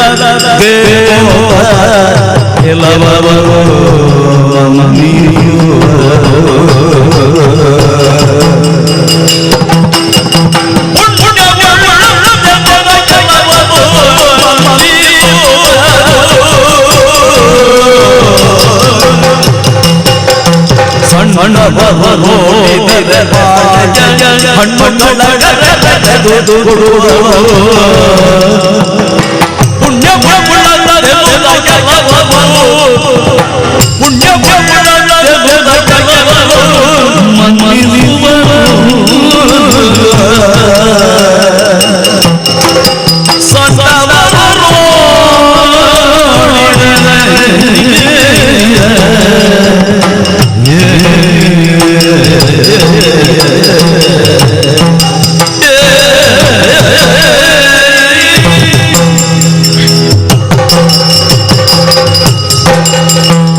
ಲಂಕಾನಗರದ ಭವಿಷ್ಯದ ಭರವಸೆಯ ಕುಡಿಗಳು ಅಂತ ಕರೆಸಿಕೊಂಡ ಕೆಲವು ಸಣ್ಣ ಸಣ್ಣ ಮಕ್ಕಳಿದ್ದಾರೆ. ಎಲ್ಲ ಆ ಕಡೆ ಈ ಕಡೆ ಓಡಾಡ್ತಾ ಇದ್ದಾರೆ. ಕೆಲವರು ಬಂದು ಕುಳಿತುಕೊಳ್ತಾ ಇದ್ದಾರೆ. ಮತ್ತೆ ಕೆಲವರು ಮಂಗ ಚೇಷ್ಟೆ, ಅದೊಂದು ಶಬ್ದ ಉಂಟದು. ಮಂಗಗಳು ಚೇಷ್ಟೆ ಮಾಡಿದರೆ ಮಾತ್ರವೇ ಮಂಗಗಳ ಸಮೂಹದಲ್ಲಿರುವುದಕ್ಕೆ ಅವುಗಳಿಗೆ ಅವಕಾಶ. ಕೆಲವು ಮಕ್ಕಳ ಆಡುವಂತಹ ಆ ಚೇಷ್ಟೆಯನ್ನು ಗಮನಿಸಿದಾಗ ಮಂಗ ಚೇಷ್ಟೆ, ಮಕ್ಕಳ ಆಟಿಕೆ ಹೀಗೆಲ್ಲ ಹೇಳುವುದಿರುತ್ತದೆ. ಆ ಮಕ್ಕಳ ಮನಸ್ಸಿನಲ್ಲಿರುವಂತಹ ಕುತೂಹಲವನ್ನು ನಾವು ಗಮನಿಸಬೇಕಾಗುತ್ತದೆ. ವಯೋಸಹಜವಾದ ನೆಲೆಯಲ್ಲಿ ಸ್ತ್ರೀಯರು ತಮ್ಮ ಸೀರೆಗಳನ್ನು ಅಡಗಿಸಿದರೆ ಮಕ್ಕಳು ತಮ್ಮಲ್ಲಿರುವಂತಹ ಕುತೂಹಲ ಪ್ರವೃತ್ತಿಯನ್ನು ಜಾಗೃತಗೊಳಿಸುತ್ತಾ ನನ್ನ ಕಡೆಗೆ ನೋಡುತ್ತಾ ಇದ್ದಾರೆ. ಹಾಗಾದರೆ ಹಿಂದೆ ಬಂದು ಹೋದಂತಹ ಹನುಮಂತನ ಕುರಿತಾಗಿ ತಮ್ಮವರಿಂದ ಸಾಕಷ್ಟು ಮಾಹಿತಿಯನ್ನು ಇವರು ಸಂಗ್ರಹಿಸಿದವರೇ ಆಗಿದ್ದಾರೆ. ಒಂದು ಅರ್ಥದಲ್ಲಿ ನನ್ನನ್ನು ಕಂಡಾಗ ಒಂದು ಎಳೆಯ ಮಂಗನ ಹಾಗೆ ಆ ಒಂದು ಮಕ್ಕಳ ಭಾವಕ್ಕೆ ಗೋಚರಿಸುತ್ತಾ ಇದೆ. ಸ್ವಲ್ಪ ಹುಡುಗಾಟದ ಬುದ್ಧಿಯನ್ನು ತೋರುತ್ತಾ ಇದ್ದಾರೆ. ತಮ್ಮ ಕರದಲ್ಲಿರುವಂತಹ ಬಾಳೆಯ ಹಣ್ಣನ್ನು ತೋರುತ್ತಾ ಟ್ರ್ ಟ್ರ್ ಟ್ರ್ ಎನ್ನುವ ಹಾಗೆ ಹೇಳುತ್ತಾ ನನ್ನನ್ನು ತಮ್ಮ ಕಡೆಗೆ ಸೆಳೆಯುವುದಕ್ಕೆ ಪ್ರಯತ್ನ ಮಾಡುತ್ತಾ ಇದ್ದಾರೆ. ಕೆಲವು ಮಕ್ಕಳು ತಮ್ಮಲ್ಲಿರಬಹುದಾದಂತಹ ಹಣ್ಣುಗಳನ್ನು ತಂದು ನನಗೆ ಒಪ್ಪಿಸುವಲ್ಲಿ ನಿಸ್ವಾರ್ಥವಾದ ಭಾವವನ್ನು ತೋರುತ್ತಾ ಇದ್ದಾರೆ. ಮತ್ತೆ ಕೆಲವು ಮಕ್ಕಳು ಯಾವ ರಾಜಕೀಯವಾದಂತಹ ಹಿನ್ನೆಲೆಯನ್ನು ಅರಿಯದೆ ಕೇವಲ ವಯೋಸಹಜವಾದಂತಹ ಮುಗ್ಧತೆಯನ್ನೇ ಪ್ರಕಟಿಸುತ್ತಾ ಒಂದು ಅರ್ಥದ ಕ್ರೀಡಾಸಕ್ತಿಯನ್ನು ತೋರುತ್ತಾ ನನ್ನನ್ನು ಆ ಕಡೆಗೆ ಸೆಳೆಯುವುದಕ್ಕೆ ಯತ್ನಿಸ್ತಾ ಇದ್ದಾರೆ. ಹಾಗಾದರೆ ದುಷ್ಟರು ಕೇವಲ ಲಂಕೆಯಲ್ಲಿದ್ದಾರೆ ಎನ್ನುವ ಹಾಗೆ ಯೋಚಿಸುವುದಲ್ಲ. ದುಷ್ಟರು ಶರಧಿಯ ಆ ಕಡೆಯಲ್ಲಿಯೂ ಇದ್ದಾರೆ. ಶಿಷ್ಟರಾದವರು ಈ ಲಂಕಾನಗರದಲ್ಲಿಯೂ ಉಳಿದುಕೊಂಡಿದ್ದಾರೆ. ಮುಂದೆ ನಮ್ಮರಸನ ಸಂಕಲ್ಪದಂತೆ ಲಂಕಾನಗರದ ಭವಿಷ್ಯದ ಉತ್ತರಾಧಿಕಾರಿಯಾಗಬಹುದಾದಂತಹ ವಿಭೀಷಣನ ಆಳ್ವಿಕೆಯಲ್ಲಿ ಈ ಮಕ್ಕಳೆಲ್ಲ ಬೆಳೆದು ಬೆಳೆದು ಭರವಸೆಯನ್ನು ಮೂಡಿಸುವಂತಹ ಸ್ಥಿತಿಯಲ್ಲಿ ಕಾಣುತ್ತಾರೆ ಅಂತಾದರೆ ಮಕ್ಕಳ ಬಗ್ಗೆ ನಾವು ಯಾವತ್ತೂ ವೈರವನ್ನು ಸಾಧಿಸುವುದಕ್ಕಿಲ್ಲ. ಹಿರಿಯರು ಮಾಡಿದ ಪಾಪಕರ್ಮಗಳಿಗೆ ಮಕ್ಕಳು ಭಾಗಿಗಳಾಗುವುದೇನೋ ಸರಿಯಾದರೂ ನಾವು ಮಕ್ಕಳ ಕುರಿತಾಗಿಯೂ ಆಲೋಚಿಸಬೇಕಾಗುತ್ತದೆ. ಹಾಗಾಗಿ ನನಗಾಗಿ ಕೊಡುವುದಕ್ಕೆ ಅಂತ ತಂದಂತಹ ಬಾಳೆಯ ಹಣ್ಣುಗಳನ್ನು ಅವುಗಳಿಗೆ ಒದಗಿಸ್ತಾ ಇದ್ದೇನೆ. ಒಂದರ್ಥದಲ್ಲಿ ಅಧ್ಯಾತ್ಮದ ನೆಲೆಯಲ್ಲಿ ನೋಡಿದರೆ ನಮ್ಮ ಬಾಳೆ ಹಣ್ಣಾಗಬೇಕು. ಹಣ್ಣಾಗದ ಬಾಳೆಗೆ ಬೆಲೆ ಇಲ್ಲ. ಹಣ್ಣಾದ ಮೇಲೆ ಮತ್ತೆ ಭಗವಂತನಿಗೆ ಈ ದೇಹವೆನ್ನುವ ಬಾಳೆಯ ಹಣ್ಣು ಸಮರ್ಪಿತವಾಗಬೇಕು. ಹಾಗಾಗಿ ಮಕ್ಕಳಿಗೆ ಅದನ್ನು ಒದಗಿಸಿಕೊಡ್ತಾ ಇದ್ದೇನೆ.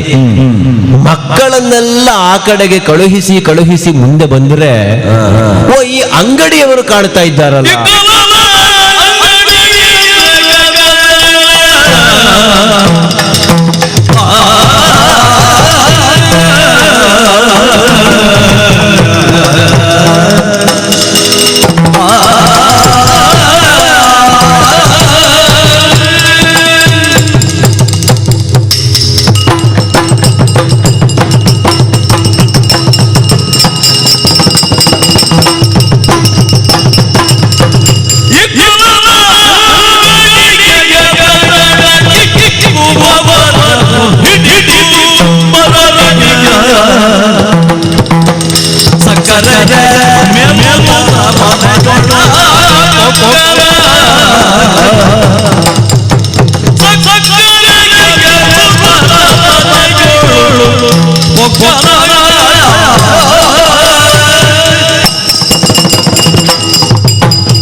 ಕ್ಷತ್ರಿಯ, ವೈಶ್ಯ, ಶೂದ್ರ ಎನ್ನುವಂತಹ ವರ್ಣಾಶ್ರಮ ಧರ್ಮದ ಪದ್ಧತಿಯಲ್ಲಿ 3ನೆಯ ಸ್ತರದಲ್ಲಿ ನಿಲ್ಲಬಹುದಾದಂಥವರು ವೈಶ್ಯರು.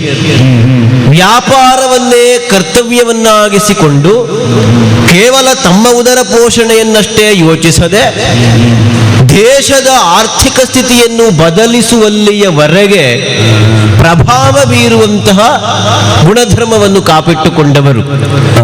ಒಂದು ರಾಜ್ಯ ಸುಭಿಕ್ಷವಾಗಿದೆ ಎನ್ನುವುದನ್ನು ನಿರ್ಧರಿಸುವಲ್ಲಿ ರಾಜನ ಅಸ್ತಿತ್ವ ಹೇಗೆ ಕಾರಣೀಕರ್ತವಾಗುತ್ತದೆಯೋ ಆ ರಾಜ್ಯದಲ್ಲಿರುವಂತಹ ವೈಶ್ಯರ ಗುಣಾವಗುಣಗಳು ಕಾರಣವಾಗುತ್ತವೆ. ಹಾಗೆ ನೋಡಿದಾಗ ಇಲ್ಲಿರುವಂತಹ ವೈಶ್ಯರು ತಾವು ವ್ಯಾಪಾರವನ್ನೆಸಗುವಂತಹ ಆ ಕರ್ತವ್ಯದ ಸ್ಥಳಕ್ಕೆ ಸಾಗುತ್ತಾ ತಮ್ಮ ಅಂಗಡಿಗಳನ್ನು ತೆರೆದುಕೊಳ್ತಾ ಅಂಗಡಿಯಲ್ಲಿರುವಂತಹ ಸಿಹಿ ತಿನಿಸುಗಳಿಂದ ತುಂಬಿದಂತಹ ಬೆರಳೆಗಳನ್ನು ಮೊದಲಾಗಿ ಮುಚ್ಚುವುದಕ್ಕೆ ಹವಣಿಸ್ತಾ ಇದ್ದಾರೆ. ಯಾಕೆ ಹೀಗೆ ಅಂತ ಯೋಚಿಸಿದರೆ, ಈಗ ಮಂಗಗಳೆಲ್ಲ ಕಾಡಲ್ಲಿರುವುದಲ್ಲ, ಕಾಡಲ್ಲಿ ಏನೂ ಇಲ್ಲ ಅಂತ ಅರ್ಥ ಆದ ಮೇಲೆ ಎಲ್ಲ ಮನೆಯ ಕಡೆಗೆ ಸಾಗಿ ಬರುವುದು, ಮನೆಯ ಮೇಲಿರುವಂತಹ ಮಾಳಿಗೆಯಿಂದ ಕೆಳಗೆ ಇಳಿಯುವುದು, ಮನುಷ್ಯರು ತಿನ್ನುವಂತಹದ್ದೇ ತಿನ್ನುವುದು, ಹೀಗೆ ತೊಡಗಿದೆ ಅಂತ ಬಹುಶಃ ಭಾವಿಸಿದರೋ ಏನೋ. ಅಲ್ಲ, ಒಂದು ಮಂಗ ಬಂದಿತು ಅಂತ ಆದರೆ ಅದನ್ನು ಅನುಸರಿಸಿ ಅನೇಕ ಮಂಗಗಳು ಬರುವ ನಿರೀಕ್ಷೆಯನ್ನು ಇರಿಸಿಕೊಂಡು ತಮ್ಮ ಬೆರಳುಗಳಲ್ಲಿರುವಂತಹ ತಿನಿಸುಗಳನ್ನು ಭದ್ರವಾಗಿ ಮುಚ್ಚುವುದಕ್ಕೆ ತೊಡಗುತ್ತಾ ಇದ್ದಾರೆ. ಬಹುಶಃ ಹಿಂದೆ ನಮ್ಮ ಹನುಮಂತ ಅಂಗಡಿಗೂ ಬಂದಿದ್ದನೋ ಏನೋ, ಅಲ್ಲಿರುವಂತಹ ಬೆರಳಿಯ ಒಳಗಿರುವಂತಹ ಸಿಹಿ ತಿನಸನ್ನು ಎಳೆದುಕೊಂಡು ತಾನೂ ತಿಂದು ಒಂದಿಷ್ಟನ್ನು ಹಾಳುಗೆಡಹಿ ವೈಶ್ಯರ ವ್ಯಾಪಾರಕ್ಕೂ ಅಡ್ಡಿಯನ್ನು ಮಾಡಿದ್ದನೋ ಏನೋ. ಅದನ್ನೇ ನೆನಪಿಸಿಕೊಂಡು ಇವರು ಹೀಗೆ ಮಾಡುತ್ತಾ ಇದ್ದಾರೆ. ಹಾಗಾದರೆ ಅಲ್ಲಿರುವಂತಹ ಆ ಸಿಹಿಯ ತಿನಿಸುಗಳನ್ನೆಲ್ಲ ತೆಗೆದು ಆ ಪುಟ್ಟ ಮಕ್ಕಳಿಗೆಲ್ಲ ಕೊಟ್ಟ ಹಾಗಾಯಿತು. ಆ ಮಕ್ಕಳ ಮುಖದಲ್ಲಿ ಒಂದು ಮಂದಹಾಸ ನೋಡಬೇಕು. ತಮಗೆ ಸಿಗುವಂತಹ ಸಿಹಿ ತಿನಿಸನ್ನು ಆಸ್ವಾದಿಸುತ್ತಾ ಒಂದು ಸಣ್ಣ ಕೃತಜ್ಞತೆಯ ನಗುವನ್ನು ಬೀರುತ್ತಾ ಇದ್ದಾರೆ. ಅಷ್ಟು ಮಾತ್ರವೇ ಅಲ್ಲ, ಸಾಗಿ ಸಾಗಿ ಮುಂದೆ ಬಂದ್ರೆ ಈ ಬಾಗಿಲ ಭಟರ ಕಥೆ ಏನಾಗಿದೆ?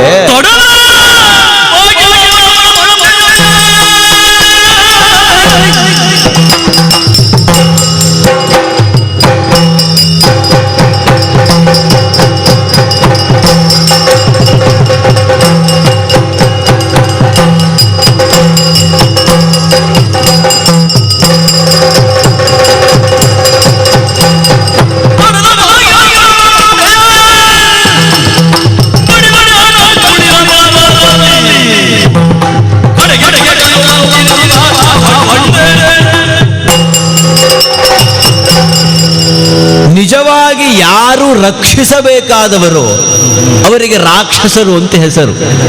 ಆದರೆ ಇಲ್ಲಿ ನಿಜವಾಗಿ ಅದರ ಅರ್ಥವೇ ಬದಲಾಗಿ ಹೋಗಿದೆ. ರಕ್ಷಿಸಬೇಕಾದವರೇ ಭಕ್ಷಿಸುವಂತಹ ನೆಲೆಯಲ್ಲಿ ಕಾಣಿಸಿಕೊಂಡಾಗ ಈ ಮೂಲ ಅರ್ಥವೇ ಉಳಿಯುವುದಿಲ್ಲ. ಬಾಗಿಲಿನವರೆಗೆ ಬಂದು ನಿಂತದ್ದಾಗಿದೆ. ಒಳಗಿರುವಂತವರನ್ನು ಕಾಣಬೇಕು ಅಂತಾದ್ರೆ ಭದ್ರವಾದ ಬಾಗಿಲನ್ನು ಭೇದಿಸಿಯೋ ಅಲ್ಲ ಬಾಗಿಲನ್ನು ತೆರವುಗೊಳಿಸಿಯೋ ಸಾಗಬೇಕಾದದ್ದು ನನಗೆ ಅನಿವಾರ್ಯ. ಬಂದು ನೋಡಿದರೆ ಒಂದಿಷ್ಟು ಜನ ಕಾವಲು ಭಟರು ಕಾಯ್ತಾ ಇದ್ದಾರೆ. ಪಾಪ ಇವರೆಲ್ಲ ನಿತ್ಯದ ವೇತನಕ್ಕಾಗಿ ಹಂಬಲಿಸುವವರು ಎನ್ನುವುದು ಸ್ಪಷ್ಟವಾಯಿತು. ಒಮ್ಮೆ ನನ್ನನ್ನು ನಿವಾರಿಸುವುದಕ್ಕೆ ಪ್ರಯತ್ನಿಸಿದರು. ಮತ್ತೆ ಹೋದರೆ ಹೋಗಲಿ, ಎಂಥದ್ದು ಈ ಕಪಿ ಮಾಡಿತು ಅಂತ ಒಂದು ಔದಾಸೀನ್ಯಕ್ಕೆ ಒಳಗಾಗಿ ಬಾಗಿಲಿಗೆ ತಾಗಿಕೊಂಡು ನಿಂತಿದ್ದಾರೆ. ಇದನ್ನು ನೋಡುವಾಗ ನನಗನ್ನಿಸುವುದು, ಬಾಗಿಲೇ ಇವರಿಗೆ ಆಧಾರವಾಗಿ ನಿಂತಿದೆಯೋ ಅಲ್ಲ ಇವರೇ ಬಾಗಿಲಿಗೆ ಆಧಾರವಾಗಿ ನಿಂತಿದ್ದಾರೋ ಎನ್ನುವ ಹಾಗೆ. ತಡೆದ ಬಾಗಿಲ ಭಟರನ್ನು ಬಡಿದ ಹಾಗಾಯಿತು. ಎಲ್ಲ ಕೆಳಗೆ ಬಿದ್ದು ಹೊರಳುತ್ತಾ ಇದ್ದಾರೆ, ನರಳುತ್ತಾ ಇದ್ದಾರೆ. ಭದ್ರವಾದಂತಹ ಕೋಟೆಯ ಬಾಗಿಲನ್ನು ಒಮ್ಮೆಲೆ ತೆರೆದ ಹಾಗಾಯಿತು.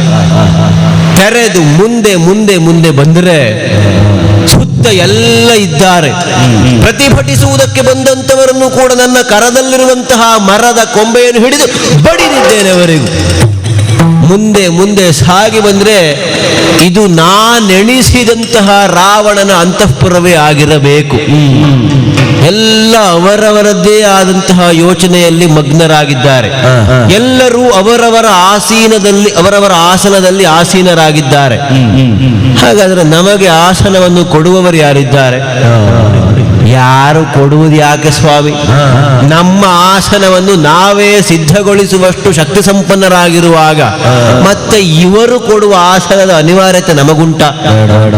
ನಮ್ಮ ಹನುಮಂತನು ಹಿಂದೆ ಮಾಡಿದ್ದು ಅಂತಹದ್ದನ್ನೇ. ನಮ್ಮ ಬಾಲವೇ ನಮಗೆ ಬೇಕಾದ ಹಾಗೆ ಬೆಳೆಯುವುದಕ್ಕೆ ಅವಕಾಶ ಮಾಡಿಕೊಡ್ತದೆ ಅಂತಾದ್ರೆ ಮಾಡುವುದು ಹೇಗೆ?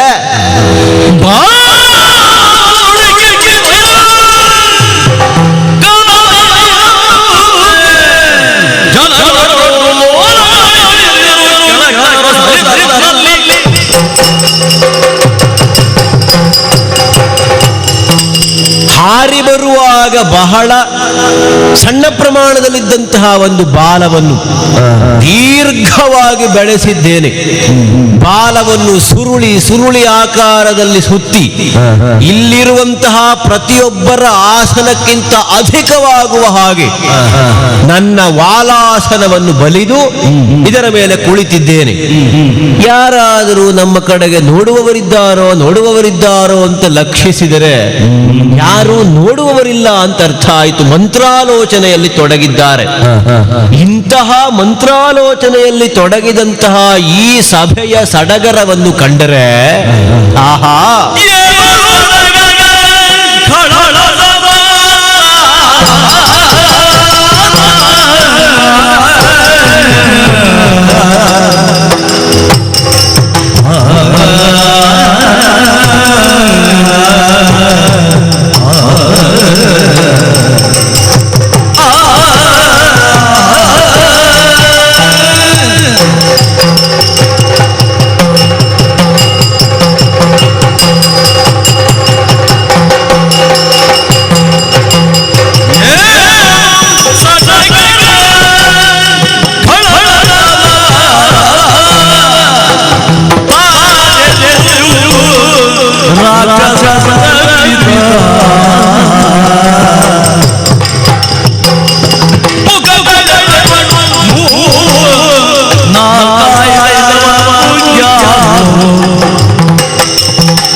ಸಭೆಯನ್ನು ನಿರೂಪಿಸುತ್ತಾ ಇದ್ದೇನೆ. ಎಂತಹ ಸಡಗರ! ಕನಕಲಂಕೆ ಎನ್ನುವುದನ್ನು ಹೇಳಿದ್ದಾಗಿ ಕೇಳಿಸಿಕೊಂಡವ ನಾನು.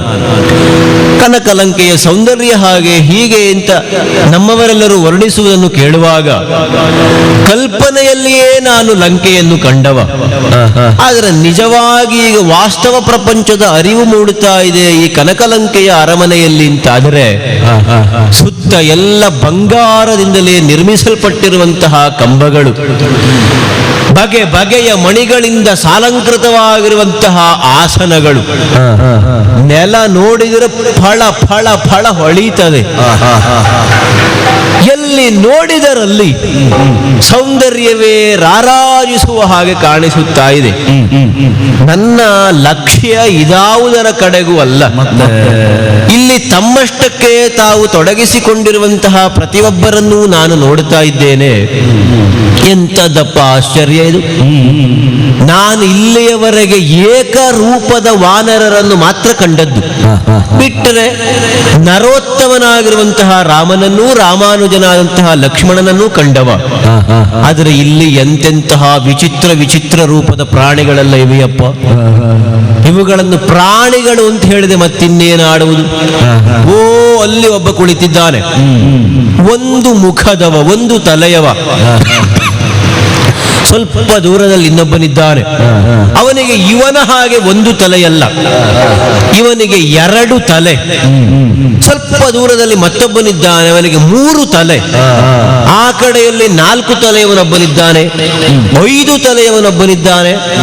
ಹೀಗೆ ಬಗೆ ಬಗೆಯ ತಲೆಗಳನ್ನು ಹೊಂದಿದ್ದು ಮಾತ್ರ ಅಲ್ಲ, ಕೆಲವರಿಗೆ ತಲೆಯುಂಟು, ತಲೆಯ ಒಳಗೆ ಮೆದುಳಿಲ್ಲ ಎನ್ನುವುದನ್ನು ತೋರಿಸುವ ಹಾಗೆ ವರ್ತಿಸ್ತಾ ಇದ್ದಾರೆ.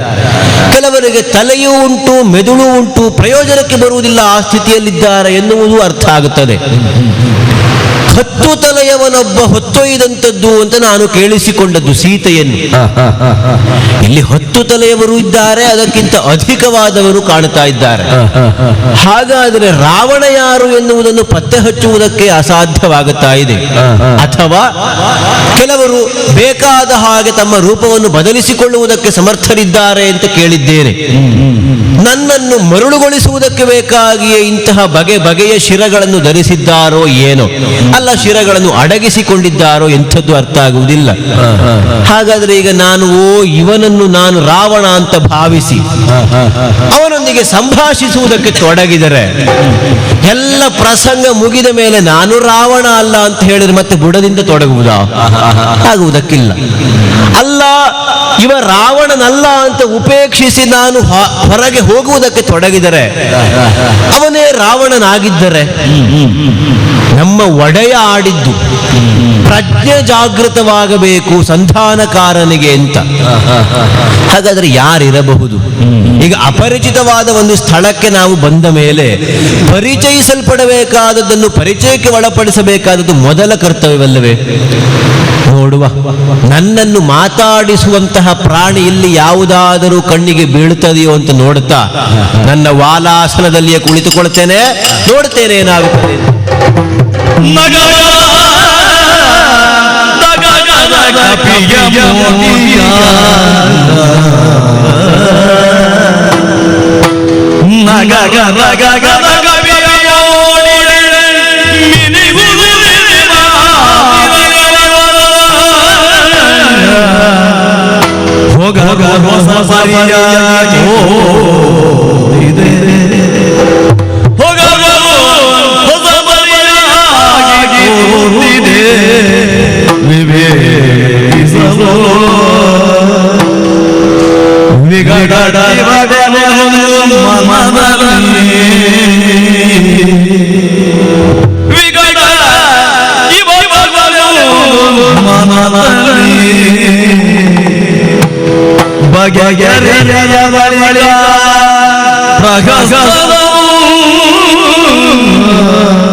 ಕವಯೋ ಭಟ್ಟ ಗಾಯಕ ಪರಿಹಾಸಕಾಹ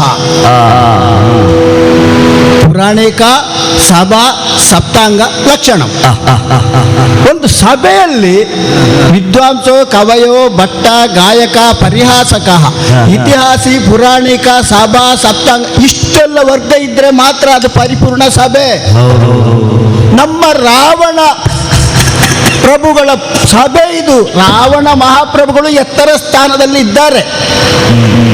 ಅವರ ಸಭೆಗೆ, ಅವರ ಈ ಲಂಕಾ ರಾಷ್ಟ್ರಕ್ಕೆ ಪ್ರಶಸ್ತವಾದವ ನಾನು ಆದೀತು ಎಂಬ ಸೇನಾ ಮಂತ್ರಿ ಮಂತ್ರಿ ಸ್ಥಾನಕ್ಕೆ ಪ್ರಶಸ್ತವಾದವ ನಾನಾದೀತು ಎಂಬ ಕಾರಣಕ್ಕೆ ನನ್ನನ್ನೇ ನಿಯೋಜನೆ ಮಾಡಿದರು. ಹಾಗಂತ ಪ್ರಶಸ್ತ ಪ್ರಹಸ್ತ ಎರಡು ಅರ್ಥವಾದ ಪದ. ಪ್ರಧಾನಮಂತ್ರಿ ಪಟ್ಟಕ್ಕೆ ನಾನು ಪ್ರಶಸ್ತ ಅಂತ ನನಗೆ ಪ್ರಧಾನಮಂತ್ರಿ ಪಟ್ಟ ಕೊಟ್ಟಿದ್ದಾರೆ. ಪ್ರಹಸ್ತ ನೀನೆ ಅಂತ ಆದೀತು. ಇವತ್ತು ನಾನು ಯೋಚನೆ ಮಾಡುದು, ಮಹಾರಾಜರು ಎತ್ತರದ ಪೀಠದಲ್ಲಿದ್ದಾರೆ. ನಮ್ಮ ಆಸ್ಥಾನದ ಶುಕ್ರಾಚಾರ್ಯರು ಕುಲಗುರುಗಳು ಅಲ್ಲಿದ್ದಾರೆ.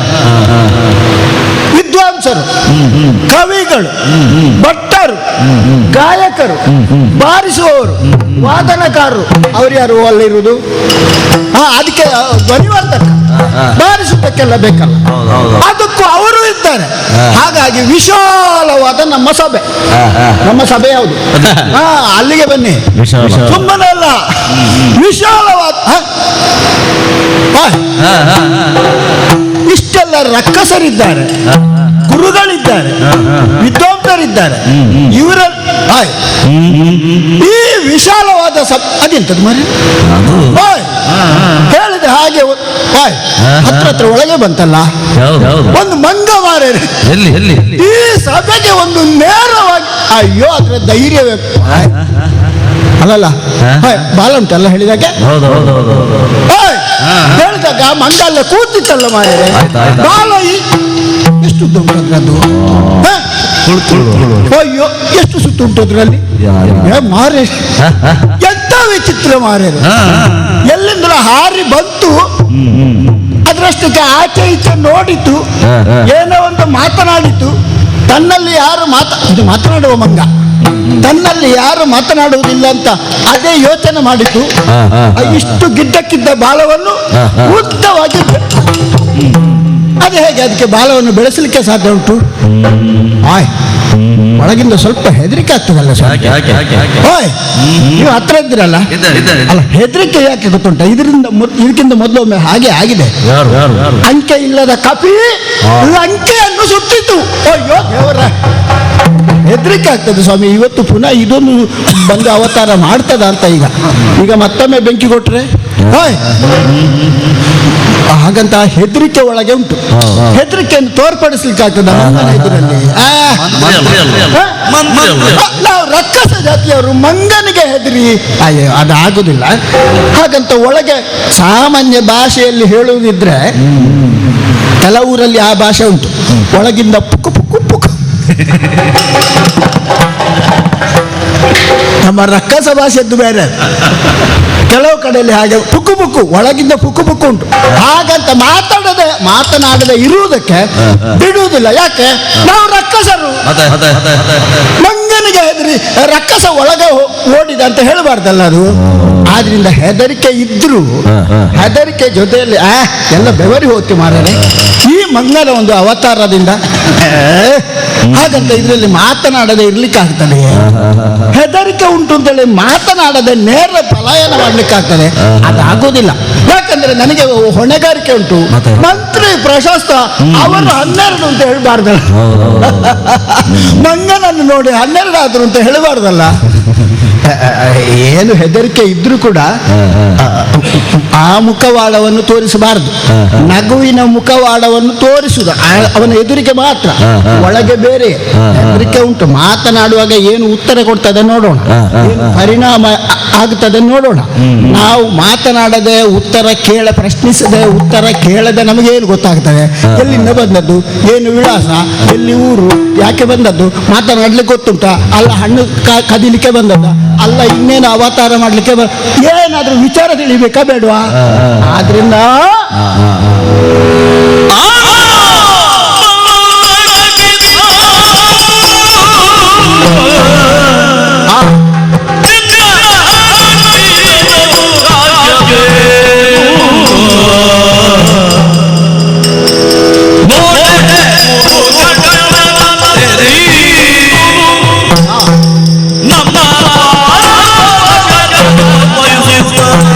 ಬಹು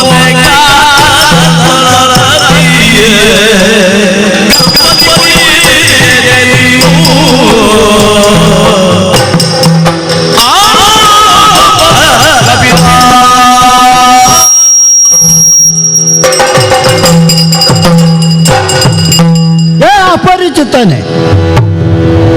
ಯಾರನ್ನು ಹೇಳಿದ್ದು? ನಿನ್ನಲ್ಲೇ. ನನ್ನಲ್ಲಿ ಹೇಳಿದ? ಹೌದು. ಅಪರಿಚಿತ. ಹೌದು. ಎಂತದ್ದಾಗಂದ್ರೆ ನಾನು ಕಂಡವನಲ್ಲ. ಇದು ಅಪರಿಚಿತ ಅಂದ್ರೆ ಎಂತದ್ದದು? ನನಗೆ ಪರಿಚಯ ಇಲ್ಲ ಅಂತ ಪುಣ್ಯಾತ್ಮ. ಹಾಗೆ ನಿನಗೆ ಒಂದು ಯಾವ ಭಾಷೆ, ನಿನಗೆ ಭಾಷೆ ಆದ್ರೂ ಉಂಟಾ? ಈಗ ಮಾತಾಡಿದ್ದೇನೆ ಎನ್ನುವಲ್ಲಿ ಭಾಷೆ ಬರ್ತದೆ ಅಂತ ಅರ್ಥ ಆಗಲಿಲ್ಲ ಅಲ್ಲ, ನಿನಗೆ? ಮಾತು ಬೇರೆ, ಮಾತಿದ್ದವರಿಗೆಲ್ಲ ಭಾಷೆ ಉಂಟು ಅಂತ ಅದ್ರ ಅರ್ಥ ಅಲ್ಲ. ಭಾಷೆ ಅಥವಾ ವಿದ್ವತ್ಪೂರ್ಣವಾಗಿ ಮಾತನಾಡುವ ಒಂದು ವಿಧಾನ ಬೇರೆ. ಅಲ್ಲ, ಒಟ್ಟಿನಲ್ಲಿ ಕೇಳಿದ್ದಕ್ಕೊಂದು ಉತ್ತರ ಕೊಡುವುದು ಅದು ಬೇರೆ. ನಿನಗೆ ಆ ಲೆಕ್ಕದಲ್ಲಿ ಮಾತಾಡ್ಲಿಕ್ಕೆ ಬರ್ತದ? ಅಲ್ಲ, ಅಲ್ಲಿಂದ ಯಾವ ಬಾಗಿಲಿಂದ ಬಂದವನು ನೀನು? ಯಾವ ಬದಿ ಬರುವುದಕ್ಕೆ ಅವಕಾಶ ಬಿಟ್ಟಿದ್ದೀರಿ ನೀವು? ಅಲ್ಲ, ಇಲ್ಲೇ ಇದು ನಮ್ಮ ಲಂಕಾ ಸಾಮ್ರಾಜ್ಯ. ಅಲ್ಲಿ ಎತ್ತ ಕಡೆ ಕೂಡ ದ್ವಾರ ಉಂಟು. ಯಾವ ದ್ವಾರದಲ್ಲೂ ಬರಬಹುದು. ಕೆಲವು ಕಡೆ ಪೂರ್ಣ ದ್ವಾರ ಇಲ್ಲ, ಅರ್ಧ ದ್ವಾರ ಉಂಟು. ಅದು ಬಹುಶಃ ನಿಮಗೆ ಓಡುವುದಕ್ಕೆ ಅನುಕೂಲ ಆಗಲಿ ಅಂತ ಅರ್ಧಕ್ಕೆ ಬಿಟ್ಟದ್ದ ಅಂತ. ಎಂತದ್ದು ಓಡುವುದಕ್ಕೆ? ಇಲ್ಲಿಂದ ಓಡುವುದಕ್ಕೆ. ಅದು ನಮಗೆ ಬೇಕಾದಾಗೆ ನಾವು ಕಟ್ಟಿಕೊಂಡು, ನಮ್ಮ ಲಂಕೆ ಅಂದ್ರೆ ಹಾಗೆ ಅದು. ಹೌದಪ್ಪ, ಆಯ್ತಾ? ಹಾಗೆ ಬೇಕಾದ ಹಾಗೆ ನಮ್ಮ ಈ ಸಭಾಭವನ ಉಂಟು. ಅದ್ರ ಮಧ್ಯದಲ್ಲಿ ಇದು ಸಭಾಭವನವಾ? ಹೌದು. ಯಾಕೆ? ಅಲ್ಲ, ಎಷ್ಟು ಜನ ಹಿಡಿಸ್ತದೆ? ಯಾಕೆ ಹೇಳಲ್ಲ? ಒಂದು ನಿರೀಕ್ಷೆಗೆ.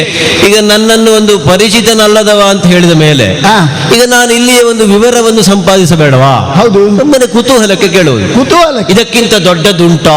ಇದೇ ದೊಡ್ಡದ್ದೋ? ನಮ್ಮ ಸಭಾಭವನ ಅಂತೇಳಿ ಇದು ಮಾತ್ರವೇ ಅಲ್ಲ. ಮೇಲೆ ಹೋಗು, ಕೆಳಗೆ ಇಳಿ, ಎತ್ತ ಕಡೆ ಹೋದ್ರು ನಮ್ಮ ಸಭಾಭವನ, ನಮ್ಮ ಲಕ್ಷಣ ಆದುದೆಲ್ಲ ನೀ ಗಮನಿಸು. ಎಲ್ಲಿ ನೋಡಿದ್ರು ಸಭಾಭವನವೇ. ಮತ್ತೆ ನನಗೆ ಅದು ಕುತೂಹಲ ಅಲ್ಲ. ಮತ್ತೆ ಈಗ ನೇರ ಬಂದವನು ನಿನ್ನ ಬಾಲವನ್ನು ಇಷ್ಟು ಉದ್ದ ಮಾಡಿಕೊಂಡು ನೇರ ಕೂತೆ ಅಲ್ಲ? ಅಲ್ಲ, ಅಷ್ಟುದ್ದಲ್ಲ, ಇನ್ನು ದೀರ್ಘ ಉಂಟದು. ನೀ ತೋರಿಸಿದಷ್ಟಲ್ಲ, ಇನ್ನು ದೀರ್ಘ ಉಂಟು ಅಂತ. ಇನ್ನೂ ಉಂಟ? ಇಷ್ಟೆತ್ತರಕ್ಕೆ ಏರಿಸಿದ್ದೇನೆ ಬಾಲವನ್ನು. ಮತ್ತೆ ನಮ್ಮ ಪಂಗಡದಲ್ಲಿ ಒಂದು ಉಂಟು. ಏನದು? ಬಾಲ ಇಲ್ಲದ ಮಂಗಕ್ಕೆ ಪಂಗಡದಲ್ಲಿ ಅವಕಾಶವೇ ಇಲ್ಲ. ಮರದಿಂದ ಮರಕ್ಕೆ ಹಾರುವಾಗ ಬಿದ್ದು ಬಾಲ ಕತ್ತರಿಸಿ ಹೋಯಿತು ಅಂತಾದ್ರೆ ಮತ್ತೆ ನಮ್ಮ ಸಂಘದಿಂದಲೇ ಉಚ್ಚಾಟಿಸುವುದು. ಹೌದಾ? ಬಾಲ ಇರುವ ಮಂಗಕ್ಕೆ ಮಾತ್ರ ಆದ್ಯತೆ ನಮ್ಮಲ್ಲಿ. ಹಾಗಾದ್ರೆ ನಿನ್ನದು ಕತೆ ಹಾಗೆ ಅಂತ. ಹೇಗೆ? ಎಲ್ಲೋ ಕಾಡಲ್ಲಿ ತಿರುಗಾಡ್ತಾ ಇದ್ದ ಮಂಗ ನಿನ್ನನ್ನು ಆ ಮಂಗನ ವರ್ಗಕ್ಕಿಂತ ಹೊರಗೆ ಹಾಕಿದ್ರಿಂದ ಇನ್ನು ಏನೂ ತಿನ್ಲಿಕ್ಕೆ ಇಲ್ಲ ಅಂತ ಇಲ್ಲೆಲ್ಲ ತಿಂದುಕೊಂಡು ನೇರ ಒಳಗೆ ಬಂದು ಸೇರಿದ್ಯಾ? ಅಲ್ಲ, ಇಷ್ಟುದ್ದದ ಬಾಲ ಇರುವ ಮಂಗನಿಗೆ ಅವಕಾಶ ಉಂಟು ಅಂತಾದ್ರೆ ಅದರ 10 ಪಟ್ಟು ಹೆಚ್ಚಿರುವ ಈ ಬಾಲವನ್ನು ನೋಡಿ ಆದ್ರೂ ಒಳಗಿಟ್ಟುಕೊಳ್ಳುವುದಿಲ್ವಾ? ಹೌದಾ? ಉಚ್ಚಾಟಿಸಲ್ಪಟ್ಟ ಮಂಗ ಅಲ್ಲ ಇದು. ಅಲ್ಲವೇ ಅಲ್ಲ. ಅಲ್ಲ. ಹಾಗಂತ ನೀ ಬರುವಾಗ ಅಲ್ಲಿ ಬಾಗಿಲ ಭಟ್ರನ್ನು ಬಡ್ದೀಯ ನೀನು? ಬಾಗಿಲ ಭಟರನ್ನು ಬಡಿದೆ. ಯಾಕೆ ಬಡಿದೆ ಹೇಳು? ನಿಮ್ಮದ್ದು ಒಂದು ಭಟರ ಏನು? ಅಲ್ಲ, ನಿಮ್ಮದ್ದು ಒಂದು ರಕ್ಷಣೆಯ. ಯಾಕೆ? ಸರಿಯಾಗಿ ನೀವು ಹೊರಬಾಹೆಯಲ್ಲಿ ನೋಡಿದ್ರೆ ಬಾಗಿಲ ಭಟರಿಂದ ಬಾಗಿಲು ರಕ್ಷಿಸಲ್ಪಡುವುದಲ್ಲ, ಮತ್ತೆ ಬಾಗಿಲ ಭಟರೇ ಬಾಗಿಲಿನಿಂದ ರಕ್ಷಿಸಲ್ಪಡ್ತಾ ಇದ್ದಾರೆ. ಅಷ್ಟು ಗೊತ್ತಾಗುವುದಿಲ್ವಾ? ಅದನ್ನು ತೋರಿಸುವುದಕ್ಕಾಗಿ ಹೀಗೆ ಮಾಡಿದ್ದು. ಈಗ ಬಿಡು. ಈಗ ಬಾಗಿಲ ಭಟ್ಟರಿಗೆ ಒಂದು ಆಪತ್ತು ಬಂದ್ರೆ ಅದಕ್ಕೆ ನಮಗೆ ಪರಿಹಾರದ ಅಂತ ಕೊಡುವಂತದ್ದು ಪ್ರತ್ಯೇಕ ಉಂಟು. ಸತ್ತ ಮೇಲೆ. ಹೌದು. ಸಾಯುವವರೆಗೆ ಏನು ಇಲ್ಲ. ಸಾಯುವವರೆಗೆ ಏನಿಲ್ಲ, ಸತ್ತ ಮೇಲೆ ಘೋಷಣೆ. ಹಾಗಲ್ಲ. ಸಾಯೋ ಮೊದಲು ಏನಾದ್ರೂ ಆಪತ್ತು ಬಂದ್ರು ಅದಕ್ಕೊಂದು ಪರಿಹಾರ ಅಂತ ಇಂತಿಷ್ಟ ದ್ರವ್ಯ ಕೊಡುವಂತದ್ದು ಉಂಟು. ಅಲ್ಲ, ಯಾರಾದ್ರೂ ಸತ್ರೆ ಅವರ ಕುಟುಂಬಿಕರಿಗೂ ನಾವು ಕೊಡುವಂತದ್ದು ನಮ್ಮಲ್ಲಿ ಉಂಟು. ಹೌದು. ಕನಕಲಂಕೆ. ಕನಕಲಂಕೆ. ಹಾಗಾಗಿ ಅದು ಬಿಡುವ. ಈಗ ಬಂದವನು ನೀನು ಯಾರು ಹೇಳು? ಈಗ ನನ್ನನ್ನು ನೋಡಿ ನೀನು 6 ಅಂತ ಆಡಿದ್ದ. ಸುತ್ತ ಹುಡುಕುವುದು ಮತ್ತೆ 5 ಎಲ್ಲಿ ಉಂಟು ಅಂತ ಸಂಖ್ಯೆ ಅಲ್ಲ, ಯಾರು ಅಂತ. ಯಾರು ಮಂಗ? ಲೇ ಸು ಏನೋ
ಪ್ರಧಾನಮಂತ್ರಿ.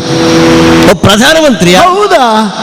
ಮುಖ್ಯಮಂತ್ರಿ ಅಲ್ಲ, ಮತ್ತು ಮೇಲೆ ಮುಖ್ಯಮಂತ್ರಿಗಳು ಬೇರೆ, ಮತ್ತೆ ಮತ್ತಿತರ ಬೇರೆ. ಒಂದೊಂದು ವಿಭಾಗಕ್ಕೆ ಒಬ್ಬೊಬ್ರು ಮಂತ್ರಿ, ಒಂದೊಂದು ವಿಭಾಗಕ್ಕೆ ಮಂತ್ರಿಗಳು.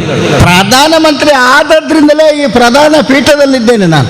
ಇದು ಪೀಠವು ಪ್ರಧಾನವಾ? ಹೌದು, ನಮ್ಮದು ಎತ್ತರದ್ದು. ಹಾಗಾದ್ರೆ ಪೀಠ ಪ್ರಧಾನವಾದದ್ದರಿಂದ ನೀ ಪ್ರಧಾನಮಂತ್ರಿ. ಪ್ರಧಾನ. ಮತ್ತೆ ನಿನ್ನಲ್ಲಿ ಎಂತ ಪ್ರಧಾನತೆ ಉಂಟು ಅಂತಲ್ಲ, ಅದೆಂತದ್ದು? ಪ್ರಧಾನತೆ ಇದ್ದವರನ್ನೇ ಪ್ರಧಾನಮಂತ್ರಿ ಮಾಡುದು. ಹಾಗಾಗುತ್ತದೆ. ಕೆಲವೊಮ್ಮೆ ಪೀಠವೇ ಪ್ರಧಾನವಾದರೆ ಅಲ್ಲಿ ಕುಳಿತುಕೊಳ್ಳುವವರು ಪ್ರಧಾನಮಂತ್ರಿಗಳಾಗುತ್ತಾರೆ. ಇನ್ನು ಪ್ರಧಾನವೇ ಮಂತ್ರಿ ಆದಾಗ ಪೀಠಕ್ಕೂ ಅಂತದ್ದು ಬರ್ತದೆ. ನೀನೀಗ ಪ್ರಧಾನಮಂತ್ರಿಯಾ? ಹೌದು. ಹಾಗಾದ್ರೆ ನಾನು ಕೇಳಿಸಿಕೊಂಡಂತಹ ಆ ಪ್ರಹಸ್ತ ಅಂದ್ರೆ ನೀನೆಯಾ? ನಾನೇ. ಏನು ಹೆದರ್ಬೇಡ. ಏನೋ ಹೆದರುವುದು ನಾನಲ್ಲ, ಒಳ್ಳೆ ಪ್ರಚಾರ ಉಂಟು ನಿನ್ನ ಬಗ್ಗೆ. ಹೌದಾ? ಹೌದಪ್ಪ. ವಿಶಾಲವಾದ ಪ್ರಪಂಚದಲ್ಲಿ ನಿನ್ನ ಪ್ರಚಾರ ಬಹಳ ಉಂಟು. ಹೌದಾ? ಹಾಗಾಗಿಯೇ ಕೇಳಿಸಿಕೊಂಡು ಬಂದವ. ಏನದು? ನನ್ನ ಪರಿಚಯವನ್ನು ನಾನು ಹೇಳಬೇಕು ಅಂತಾದರೆ ಆದ್ರೆ ನಿಮ್ಮಲ್ಲಿರುವವರು ಅವರೆಲ್ಲ ಎಲ್ಲಿದ್ದಾರೆ ಅಂತ ಹುಡುಕುವುದು ನಾನೀಗ. ಯಾರನ್ನು? ಕೆಲವರ ಪರಿಚಯ ಉಂಟು ನನಗೆ. ಹೌದಾ? ಹೌದಪ್ಪ. ಒಬ್ಬ ಗಡ್ಡ ಬಿಟ್ಟವ, ಮತ್ತೊಬ್ಬಳು ಉದ್ದ ಉಗುರಿನ ರಾಕ್ಷಸಿ, ಆಮೇಲೆ ಇನ್ನೊಬ್ಬ ಬಂಗಾರದ ಬಣ್ಣದಲ್ಲಿ ಹೊಳೆಯುವುದಕ್ಕೆ ತೊಡಗಿಸಿಕೊಂಡವ. ಅದೆಲ್ಲವನ್ನು ಒಟ್ಟಿಗೆ ಸೇರಿಸಿ ನನ್ನ ಪರಿಚಯವನ್ನು ಮಾಡುವುದಕ್ಕೆ ಸಾಧ್ಯವಾಗುತ್ತದೆ. ಅಯೋಧ್ಯಾಧಿಪತಿಯಾದಂತಹ ರಾಮ, ಕೇಳಿದ್ಯಾ? ಹೌದು. ರಾಮ ಮತ್ತು ಲಕ್ಷ್ಮಣ ಕಾಡಿಗೆ ವನವಾಸಕ್ಕೋಸ್ಕರವಾಗಿ ಬಂದರು. ಸರಿ. ಜೊತೆಯಲ್ಲಿ ಸೀತೆಯನ್ನು ಕರೆದುಕೊಂಡು ಬಂದರು. ಕರೆದುಕೊಂಡು ಬಂದು ಪಂಚವಟಿಯ ಪ್ರದೇಶದಲ್ಲಿ ವಾಸವಾಗಿರುವ ಕಾಲಕ್ಕೆ ನಿಮ್ಮವಳಾಗಿರುವಂತಹ ಆ ಶೂರ್ಪನಖ, ಸರಿ ಉಂಟಲ್ಲ ಹೇಳಿದ್ದು? ಸರಿ. ಅವಳು ಅಲ್ಲಿಗೆ ಬಂದಳಂತೆ. ತನ್ನ ರೂಪಕ್ಕೆ ಹೊಂದಿಕೆಯಾಗುವಂತಹ ರೀತಿಯಲ್ಲಿ ರಾಮನನ್ನು ಬಯಸಿ, ಜೊತೆಗೆ ರಾಮನಿಂದ ಸಾಧ್ಯವಾಗುವುದಿಲ್ಲ ಅಂತ ಗೊತ್ತಾದ ಮೇಲೆ ಲಕ್ಷ್ಮಣನನ್ನು ಬಯಸಿ ತನ್ನ ಕಾಮಕೇಳೆಯನ್ನು ತೀರಿಸಿಕೊಳ್ಳುವುದಕ್ಕೆ ಹೊಂದಿಕೆಯಾಗುವ ಹಾಗೆ ಮಾಡಿದಳಂತೆ. ಅಲ್ಲ, ಅವಳಿಗೆ ಮತ್ತೆ ಹಿಂದೊಬ್ಬ ಗಂಡ ಇದ್ದನಂತೆ ನಾನು ಕೇಳಿದ್ದು. ಅದು ನಿಮ್ಮ ರಾವಣನೇ ಕೊಂದದ್ದಂತಲ್ಲ? ಇರ್ಲಿ. ಆಮೇಲೆ ಎಷ್ಟು ಹೇಳು.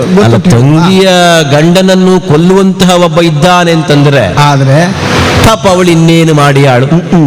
ಹಾಗೆ ರಾಮ ಲಕ್ಷ್ಮಣರನ್ನು ಹೊಂದುವುದಕ್ಕೆ ಅಂತ ಬಂದಂತಹ ಶೂರ್ಪನಖಿಗೆ ಸರಿಯಾದಂತಹ ಶಾಸ್ತಿ ಮಾಡಿದವ ನಮ್ಮ ರಾಮ. ಕರ್ಣನಾಸಾಚ್ಛೇದ, ಅವಳ ಮೂಗನ್ನು ಅವಳ ಕಿವಿಗಳನ್ನು ಕತ್ತರಿಸಿ ಅಲ್ಲಿಂದ ಓಡಿಸಿದ. ಆಮೇಲೆ ಅವಳ ಆರ್ತನಾದವನ್ನು ಕೇಳಿಸಿಕೊಂಡ ಮೇಲೆ ಖರದೂಷಣ ತ್ರಿಶಿರಾದಿಗಳು ಬಂದು ರಾಮನಿಂದ ಕೊಲ್ಲಲ್ಪಟ್ಟರು. ಆಮೇಲೆ ದುರುಳನಾಗಿರುವಂತಹ ರಾವಣ ಸೀತೆಯನ್ನು ಅಪಹರಿಸುವುದಕ್ಕೆ ಬೇಕಾಗಿ ಮಾರೀಚನ ಸಹಕಾರವನ್ನು ಹೊಂದಿ ಸನ್ಯಾಸಿಯ ವೇಷವನ್ನು ಧರಿಸಿ ಅವಳನ್ನು ಅಪಹರಿಸಿಕೊಂಡು ಬಂದ. ಇಷ್ಟೆಲ್ಲ ಯಾಕೆ ತೊಡಗಿದ್ದು ಅಂತಂದ್ರೆ ಶೂರ್ಪನಖಿಗೆ, ಖರದೂಷಣ ತ್ರಿಶಿರರಿಗೆ, ಮಾರೀಚನಿಗೆ ಸರಿಯಾದ ಶಿಕ್ಷೆಯನ್ನು ಒದಗಿಸಿದ ವರ್ತಮಾನ ಕಾಲದ ಮರ್ಯಾದಾ ಪುರುಷೋತ್ತಮ ಎನ್ನುವ ಹಾಗೆ ಗುರುತಿಸಲ್ಪಟ್ಟಂತಹ ರಾಮನ ದೂತ ನಾನು. ರಾಮದೂತನೇ? ಹೌದೌದು. ನಿನ್ನ ಮೈಯಲ್ಲೇನದು?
ರಾಮನ ಕಡೆಯಿಂದ ಬಂದವನ ನೀನು?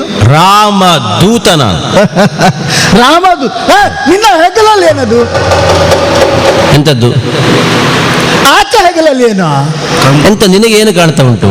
ಆ ಮಣ್ಣಿನ ರಾಶಿ ಅಂತ ತೆಕ್ಕದು. ಆ ಮರದ ತುಂಡು ಯಾಕೆ ಮಾರಾಯ ಪುಣ್ಯಾತ್ಮ? ಮರದ ತುಂಡ? ಮರದ ತುಂಡು ಅದೇ ಅಂತ. ಅಲ್ಲ, ನಿನ್ನ ಲಕ್ಷ್ಯ ಎಲ್ಲುಂಟು ಅಂತ ನನಗೆ ಅರ್ಥ ಆಗುತ್ತಾ ಇಲ್ಲ ಈಗ. ಯಾಕೆ? ಇದಾ ಅದು ಬೇಕದು.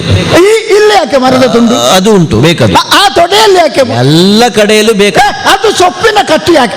ಪುಣ್ಯಾತ್ಮ ಅಲ್ಲಿ ಕೆಳಗಿಡು ಪುಣ್ಯಾತ್ಮ. ನಾ ಹೆದರಿದ ಅಂತ ಯೋಚನೆ ಮಾಡಬೇಡ. ಅದು ಕೆಳಗಿಡು ಪುಣ್ಯಾತ್ಮ. ಹೆದರಿದೆಯೇನೋ? ಬೆದರಿದೆಯೇನೋ?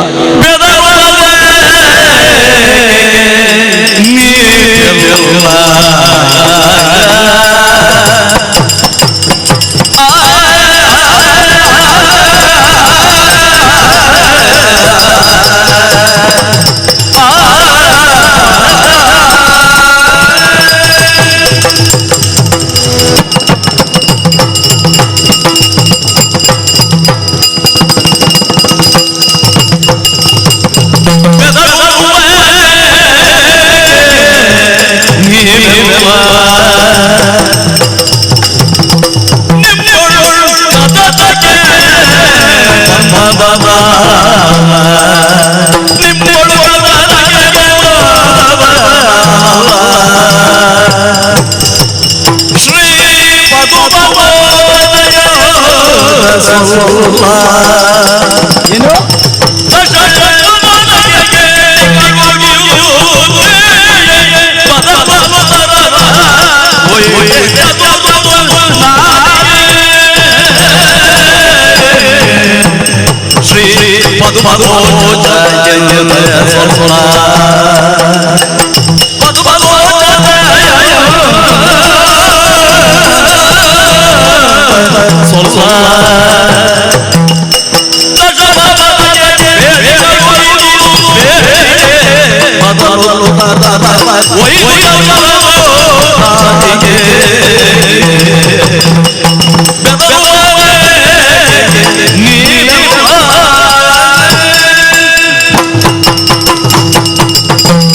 ನೀನು ಒಬ್ಬ ಪ್ರಧಾನಮಂತ್ರಿಯೇನ?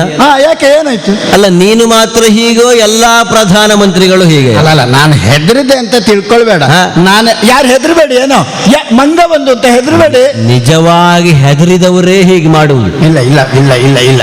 ನನ್ನ ಆ ಕಡೆಗೆ ಈ ಕಡೆಗೆ ಕಂಕುಳಿನಲ್ಲಿಯೋ ಕರದಲ್ಲಿ ಇರುವಂತಹ ಮರದ ಬೇರನ್ನೋ ಮರವನ್ನೋ ಅಲ್ಲ ಗದೆಯನ್ನೋ ಕಂಡು ಒಮ್ಮೆ ಚಡಪಡಿಸುವುದಕ್ಕೆ ತೊಡಗುತ್ತಾ ಇದ್ದೀನಿ. ನಾನು ಬೆದರಿದ್ದೂ ಇಲ್ಲ. ಬೆವರಿ ತನ್ನ ವಸ್ತ್ರದಿಂದ ದೇಹದಲ್ಲಿರುವಂತಹ ಶ್ರಮಜಲವನ್ನು ಒರೆಸಿಕೊಳ್ಳುವುದಕ್ಕೆ ತೊಡಗುತ್ತೆ. ಇಲ್ಲ ಇಲ್ಲ ಇಲ್ಲ ಇಲ್ಲ. ಎಂತದ್ದ ಅದು ಅಲ್ಲಿ ಕೆಳಗಿಡು. ಅಷ್ಟು ಸೆಕೆಯೇನು ನಿನಗೆ? ಅಷ್ಟು ಸೆಕೆಯೇ ನಿನಗೆ? ಮತ್ತೆ ಬೆವರುವುದಂತದ್ದು ನಿಜವಾಗಿ ಸೆಕೆಯಾಗಿ ಬೆವರುವ ಸ್ಥಿತಿ ಬಂದರೂ ಒಂದು ವ್ಯವಸ್ಥೆ ಸರಿಯಾಗಿ ನಿಮ್ಮಲ್ಲಿಲ್ಲ ಅಂತಾದ್ರೆ ಮತ್ತೆ ನೀನೆಂತದ್ದ ಪ್ರಧಾನಮಂತ್ರಿ? ಗಾಳಿ ಹಾಕುವವರು ನಿನಗೆ ಸರಿಯಾಗಿ ಸಹಕಾರ ಕೊಡುವುದಿಲ್ಲ. ಪ್ರಧಾನಮಂತ್ರಿ ನಾನು, ನನಗೆ ಬಂದು ಮಂಗ ನೀನು ಅಂತ ಅಲ್ಲಿ ನನ್ನಲ್ಲಿರುವುದನ್ನು ನೋಡಿ ಬೆದರುವುದು ಯಾಕೆ ಅಂತ ಕೇಳುವುದು. ಇಲ್ಲ ಇಲ್ಲ, ಬೆದರುವುದಿಲ್ಲ. ನಾನು ಬೆದರಿ ಹೇಳಿದ್ದಲ್ಲ, ಬೆದರಬೇಡ. ಆದ್ರೆ ಇಲ್ಲಿ ಶಿಷ್ಟಾಚಾರ ಅಲ್ಲ. ಇಲ್ಲಿ ಏನಿದು? ಯಾರ ಸಭೆ? ಹೇಗೆ ಸಭೆ? ಎಲ್ಲಿ ಬಂದೆ? ಇನ್ನ ತಿರುಗಾಡುವ ಕಾಡು ಅಂತ ತಿಳ್ಕೊಂಡ್ಯಾ ನೀನು? ಮತ್ತೆ ಬೆದರಿದ್ರೆ ಇಷ್ಟು ಮಾತಾಡ್ತೇನೆ. ನಿಜವಾಗಿ ಮಂತ್ರಿಗಳಿರಬೇಕಾದ ಹಾಗೆ ನೀನಿದ್ದೀಯ. ಏನು ಇರುವ ಹಾಗೆ ನೀನಿದ್ದೀಯ. ಹೌದಾ? ಮೊದಲು ಭಯ ಆಗುವುದು ಮಂತ್ರಿಗಳಿಗೆ. ಆದರೆ ತಮ್ಮ ಭಯವನ್ನು ಬೇರೆಯವರಿಗೆ ವರ್ಗಾಯಿಸಿ ತಾವು ಮಾತ್ರ ಭದ್ರವಾಗಿದ್ದೇವೆ ಅಂತ ತೋರಿಸುವ ನಿನ್ನ ಗುಣ ನೋಡಿದರೆ ನೀನೊಬ್ಬ ಮಂತ್ರಿ ಆಗುವುದಕ್ಕೆ ಸರಿಯಾಗಿದ್ದೀಯ ಅಂತ ಅರ್ಥ ಆಗುವುದು. ಹೌದಾ? ಹೌದಪ್ಪ. ಅಲ್ಲ, ಅದು ನಿನ್ನ ಪ್ರಶಸ್ತ ವಾಕ್ಯ ನನಗೆ ಬೇಡ. ನೀನು ಕೊಟ್ಟು ನನಗೆ ಆಗಬೇಕು. ನನಗೆ ಕೊಟ್ಟವರಿದ್ದಾರೆ ಬೇಕಾದಷ್ಟು. ನಾವು ಕೊಡುವುದೆಲ್ಲ ತೆಗೆದುಕೊಳ್ತಾರೆ ಎನ್ನುವ ಭರವಸೆಯಲ್ಲಿ ಕೊಡುವುದಲ್ಲ. ಮತ್ತೆ ನಾವು ನಮಗೆ ಅನ್ನಿಸಿದ್ದನ್ನು ಹೇಳುವುದು. ಆ ಈಗ ನನ್ನಲ್ಲಿರುವಂತಹ ಆಯುಧವನ್ನು ಅಥವಾ ಆಯುಧಕ್ಕೆ ಪೂರಕವಾದದನ್ನು ಕಂಡು ಆ ನೀನು ಬೆದರುತ್ತಾ ಇದ್ದೀಯಾ, ಬೆಚ್ಚುತ್ತಾ ಇದ್ದೀಯಾ? ಆ ಅಲ್ಲ, ನಿಮ್ಮ ಇಷ್ಟು ದೊಡ್ಡ ಸಭಾಭವನದಲ್ಲಿ ಆ ಪ್ರತಿಯೊಬ್ಬರು ಅವರವರ ಮಾತಿನಲ್ಲಿಯೇ ಅವರವರ ಯೋಚನೆಯಲ್ಲಿಯೇ ಮುಳುಗಿ ಹೋಗಿದ್ದೀರಿ. ಒಂದು ಸಾಮಾನ್ಯವಾದ ಮಂಗ ಬಂದು ಬಹಳ ಕಾಲ ಆದರೂ ಗಮನಿಸುವುದಕ್ಕೆ ಆಗುವುದಿಲ್ಲ ಅಂತಾದ್ರೆ ಮತ್ತೆ ನಿಮ್ಮ ಲಂಕೆ ಎಷ್ಟು ಭದ್ರವಾಗಿದ್ದೀತು ಅಂತ ಯೋಚಿಸುವುದು ಬೇಡವೇನಾ? ಹಾಗಾಗಿ ಒಂದು ಭಯ, ಏನದು? ನಾವು ಅಭದ್ರರಾಗಿದ್ದೇವೆ ಅಂತ ಯಾರಿಗೆ ಭಾವನೆ ಬರ್ತದೆಯೋ ಅವರಿಗೆ ಮಾತ್ರ ಭಯ ಆಗುವುದು. ಏನು ಹೆದರಬೇಡ, ಇದಾವುದರಿಂದಲೂ ಯಾರಿಗೂ ಅಪಾಯವಾಗುವುದಕ್ಕಿಲ್ಲ. ನನ್ನ ಆತ್ಮ ಸಂರಕ್ಷಣೆಗಾಗಿ ಮಾತ್ರ ತಂದದ್ದು ನಾನು. ಏನದು? ಅದೇ ಆತ್ಮ ಸಂರಕ್ಷಣೆಗೆ ಮಾತ್ರ ತಂದದ್ದು ಅಂತ. ಹಾಗಾದ್ರೆ ಬಂದದ್ದು ಯಾಕೆ? ಅದು ಬೇಕು ನನಗೆ. ನಿಮ್ಮನ್ನು ಭಯಪಡಿಸುವುದಕ್ಕೋ ಮತ್ತೆ? ಅಲ್ಲ, ನಿಮ್ಮನ್ನು ಬೆಚ್ಚಿ ಬೀಳುವ ಹಾಗೆ ಮಾಡುವುದಕ್ಕೋ ಅಲ್ಲವೇ ಅಲ್ಲ. ಈಗಾಗಲೇ ರಾಮದೂತ ಅಂತ ನಾನು ಆಡಿದನಲ್ಲ. ಹೌದು. ರಾಮನಿಂದ ಅಲ್ಲ, ಪದುಮ ಲೋಚನನಾದಂತಹ ರಾಮನಿಂದ ಕಳುಹಿಸಲ್ಪಟ್ಟಂತಹ ದೂತ ನಾನು. ಒಬ್ಬ ದೂತನ ಲಕ್ಷಣ ಏನು ಅಂತ ಕೇಳಿದ್ರೆ ಕೇವಲ ವಿಷಯ ಮುಟ್ಟಿಸಿ ಬರುವುದಲ್ಲ, ಮತ್ತೆ ವಿಷಯ ಮುಟ್ಟಿಸಿ ಅದಕ್ಕೆ ಪ್ರತ್ಯುತ್ತರವನ್ನು ಸ್ವೀಕರಿಸಿ ಯಾರಿಗೆ ಮುಟ್ಟಿಸಬೇಕು ಅವರಿಗೆ ಸರಿಯಾದ ಕ್ರಮದಲ್ಲಿ ಮುಟ್ಟಿಸುವವನಿಗೆ ನಿಜವಾದ ದೂತ ಅಂತ ಹೇಳುವುದು. ಕೆಲವೊಮ್ಮೆ ಉತ್ತರಕ್ಕೆ ಪ್ರತ್ಯುತ್ತರವನ್ನು ಆ ಕ್ಷಣದಲ್ಲಿಯೇ ಪ್ರತ್ಯುತ್ಪನ್ನಮತಿತ್ವವನ್ನು ಬಳಸಿ ಕೊಡಬೇಕಾಗುತ್ತದೆ. ಹಾಗಾದ್ರೆ ಯಾವ ಪ್ರತ್ಯುತ್ತರ, ಯಾವ ಸಂಧಾನ ಅಂತ ಕೇಳಿದ್ರೆ ಅವ ನಿಮ್ಮ ಒಡೆಯನಿದ್ದಾನಲ್ಲ. ಹೌದು. 10 ತಲೆಯ ರಾವಣ ನನ್ನ ಅರಸನಾದಂತಹ ರಾಮನ ಮಡದಿಯನ್ನು ವಂಚನೆಯಿಂದ ಕದ್ದು ತಂದು ಇರಿಸಿಕೊಂಡವನಿದ್ದಾನೆ. ಆ ರಾಮನ ಹೆಂಡತಿಯಾದಂತಹ ಸೀತಾಮಾತೆಯನ್ನು ಮರಳಿ ರಾಮನಿಗೆ ಸರಿಯಾದ ಕ್ರಮದಲ್ಲಿ ಒಪ್ಪಿಸಿ ರಾಮನ ಪದಮೂಲದಲ್ಲಿ ಬಿದ್ದು ಶರಣಾಗತಿಯನ್ನು ಸೂಚಿಸಿ ಮಾಡಿದ್ದು ಅಪರಾಧವಾಯಿತು ಎನ್ನುವ ಹಾಗೆ ಕ್ಷಮೆಯನ್ನು ಯಾಚಿಸಿದರೆ ರಾಮನಿಂದ ಅಭಯ ಮುದ್ರೆ ದೊರಕಲ್ಪಡುತ್ತದೆ. ಅದಲ್ಲ ಅಂತಾದರೆ ಸಮಸ್ತ ವಾನರ ಸೇನೆಯನ್ನು ಕೂಡಿಕೊಂಡು ಬಂದಿರುವಂತಹ ರಾಮ ಯುದ್ಧ ಸನ್ನದ್ಧನೂ ಆಗಿದ್ದಾನೆ. ಲಂಕಾನಗರದಲ್ಲಿರುವಂತಹ ಸಮಸ್ತ ವೀರರನ್ನು ಸಮಸ್ತ ಅಸುರರನ್ನು ಒಂದೇ ಒಂದು ನಿಮಿಷದಲ್ಲಿ ಬಗ್ಗು ಬಡಿದು ಸೀತೆಯನ್ನು ಸುರಕ್ಷಿತವಾಗಿ ಕೊಂಡೊಯ್ಯುವುದಕ್ಕೆ ಸಮರ್ಥನಿದ್ದಾನೆ ಎನ್ನುವುದನ್ನು ಮುಟ್ಟಿಸಿ ಹೋಗುವುದಕ್ಕೆ ಬಂದವ. ಇದಕ್ಕೆ ಏನು ಪ್ರತ್ಯುತ್ತರ? ಬೇಗ ಕೊಡು. ಇಷ್ಟಕ್ಕೂ ನೀನು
ಪಟ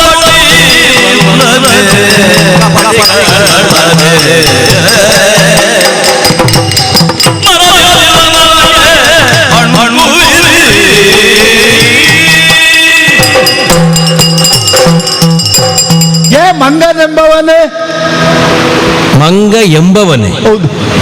ಒಳ್ಳೆ ಹಳೆಯ ಪ್ರಸಂಗದ ಪೀಠಿಕೆಗೆ ತೊಡಗಿದ ಹಾಗುಂಟಿದ್ದು. ಮತ್ತೆ ಮಂಗ ಎಂಬವನೇ ಅಲ್ಲ, ಮಂಗನೇ. ಮಂಗನೇ, ಸಾಕ್ಷಾತ್ ಮಂಗನೇ, ಮರದಿಂದ ಮರಕ್ಕೆ ಹಾರುವ ಮಂಗ.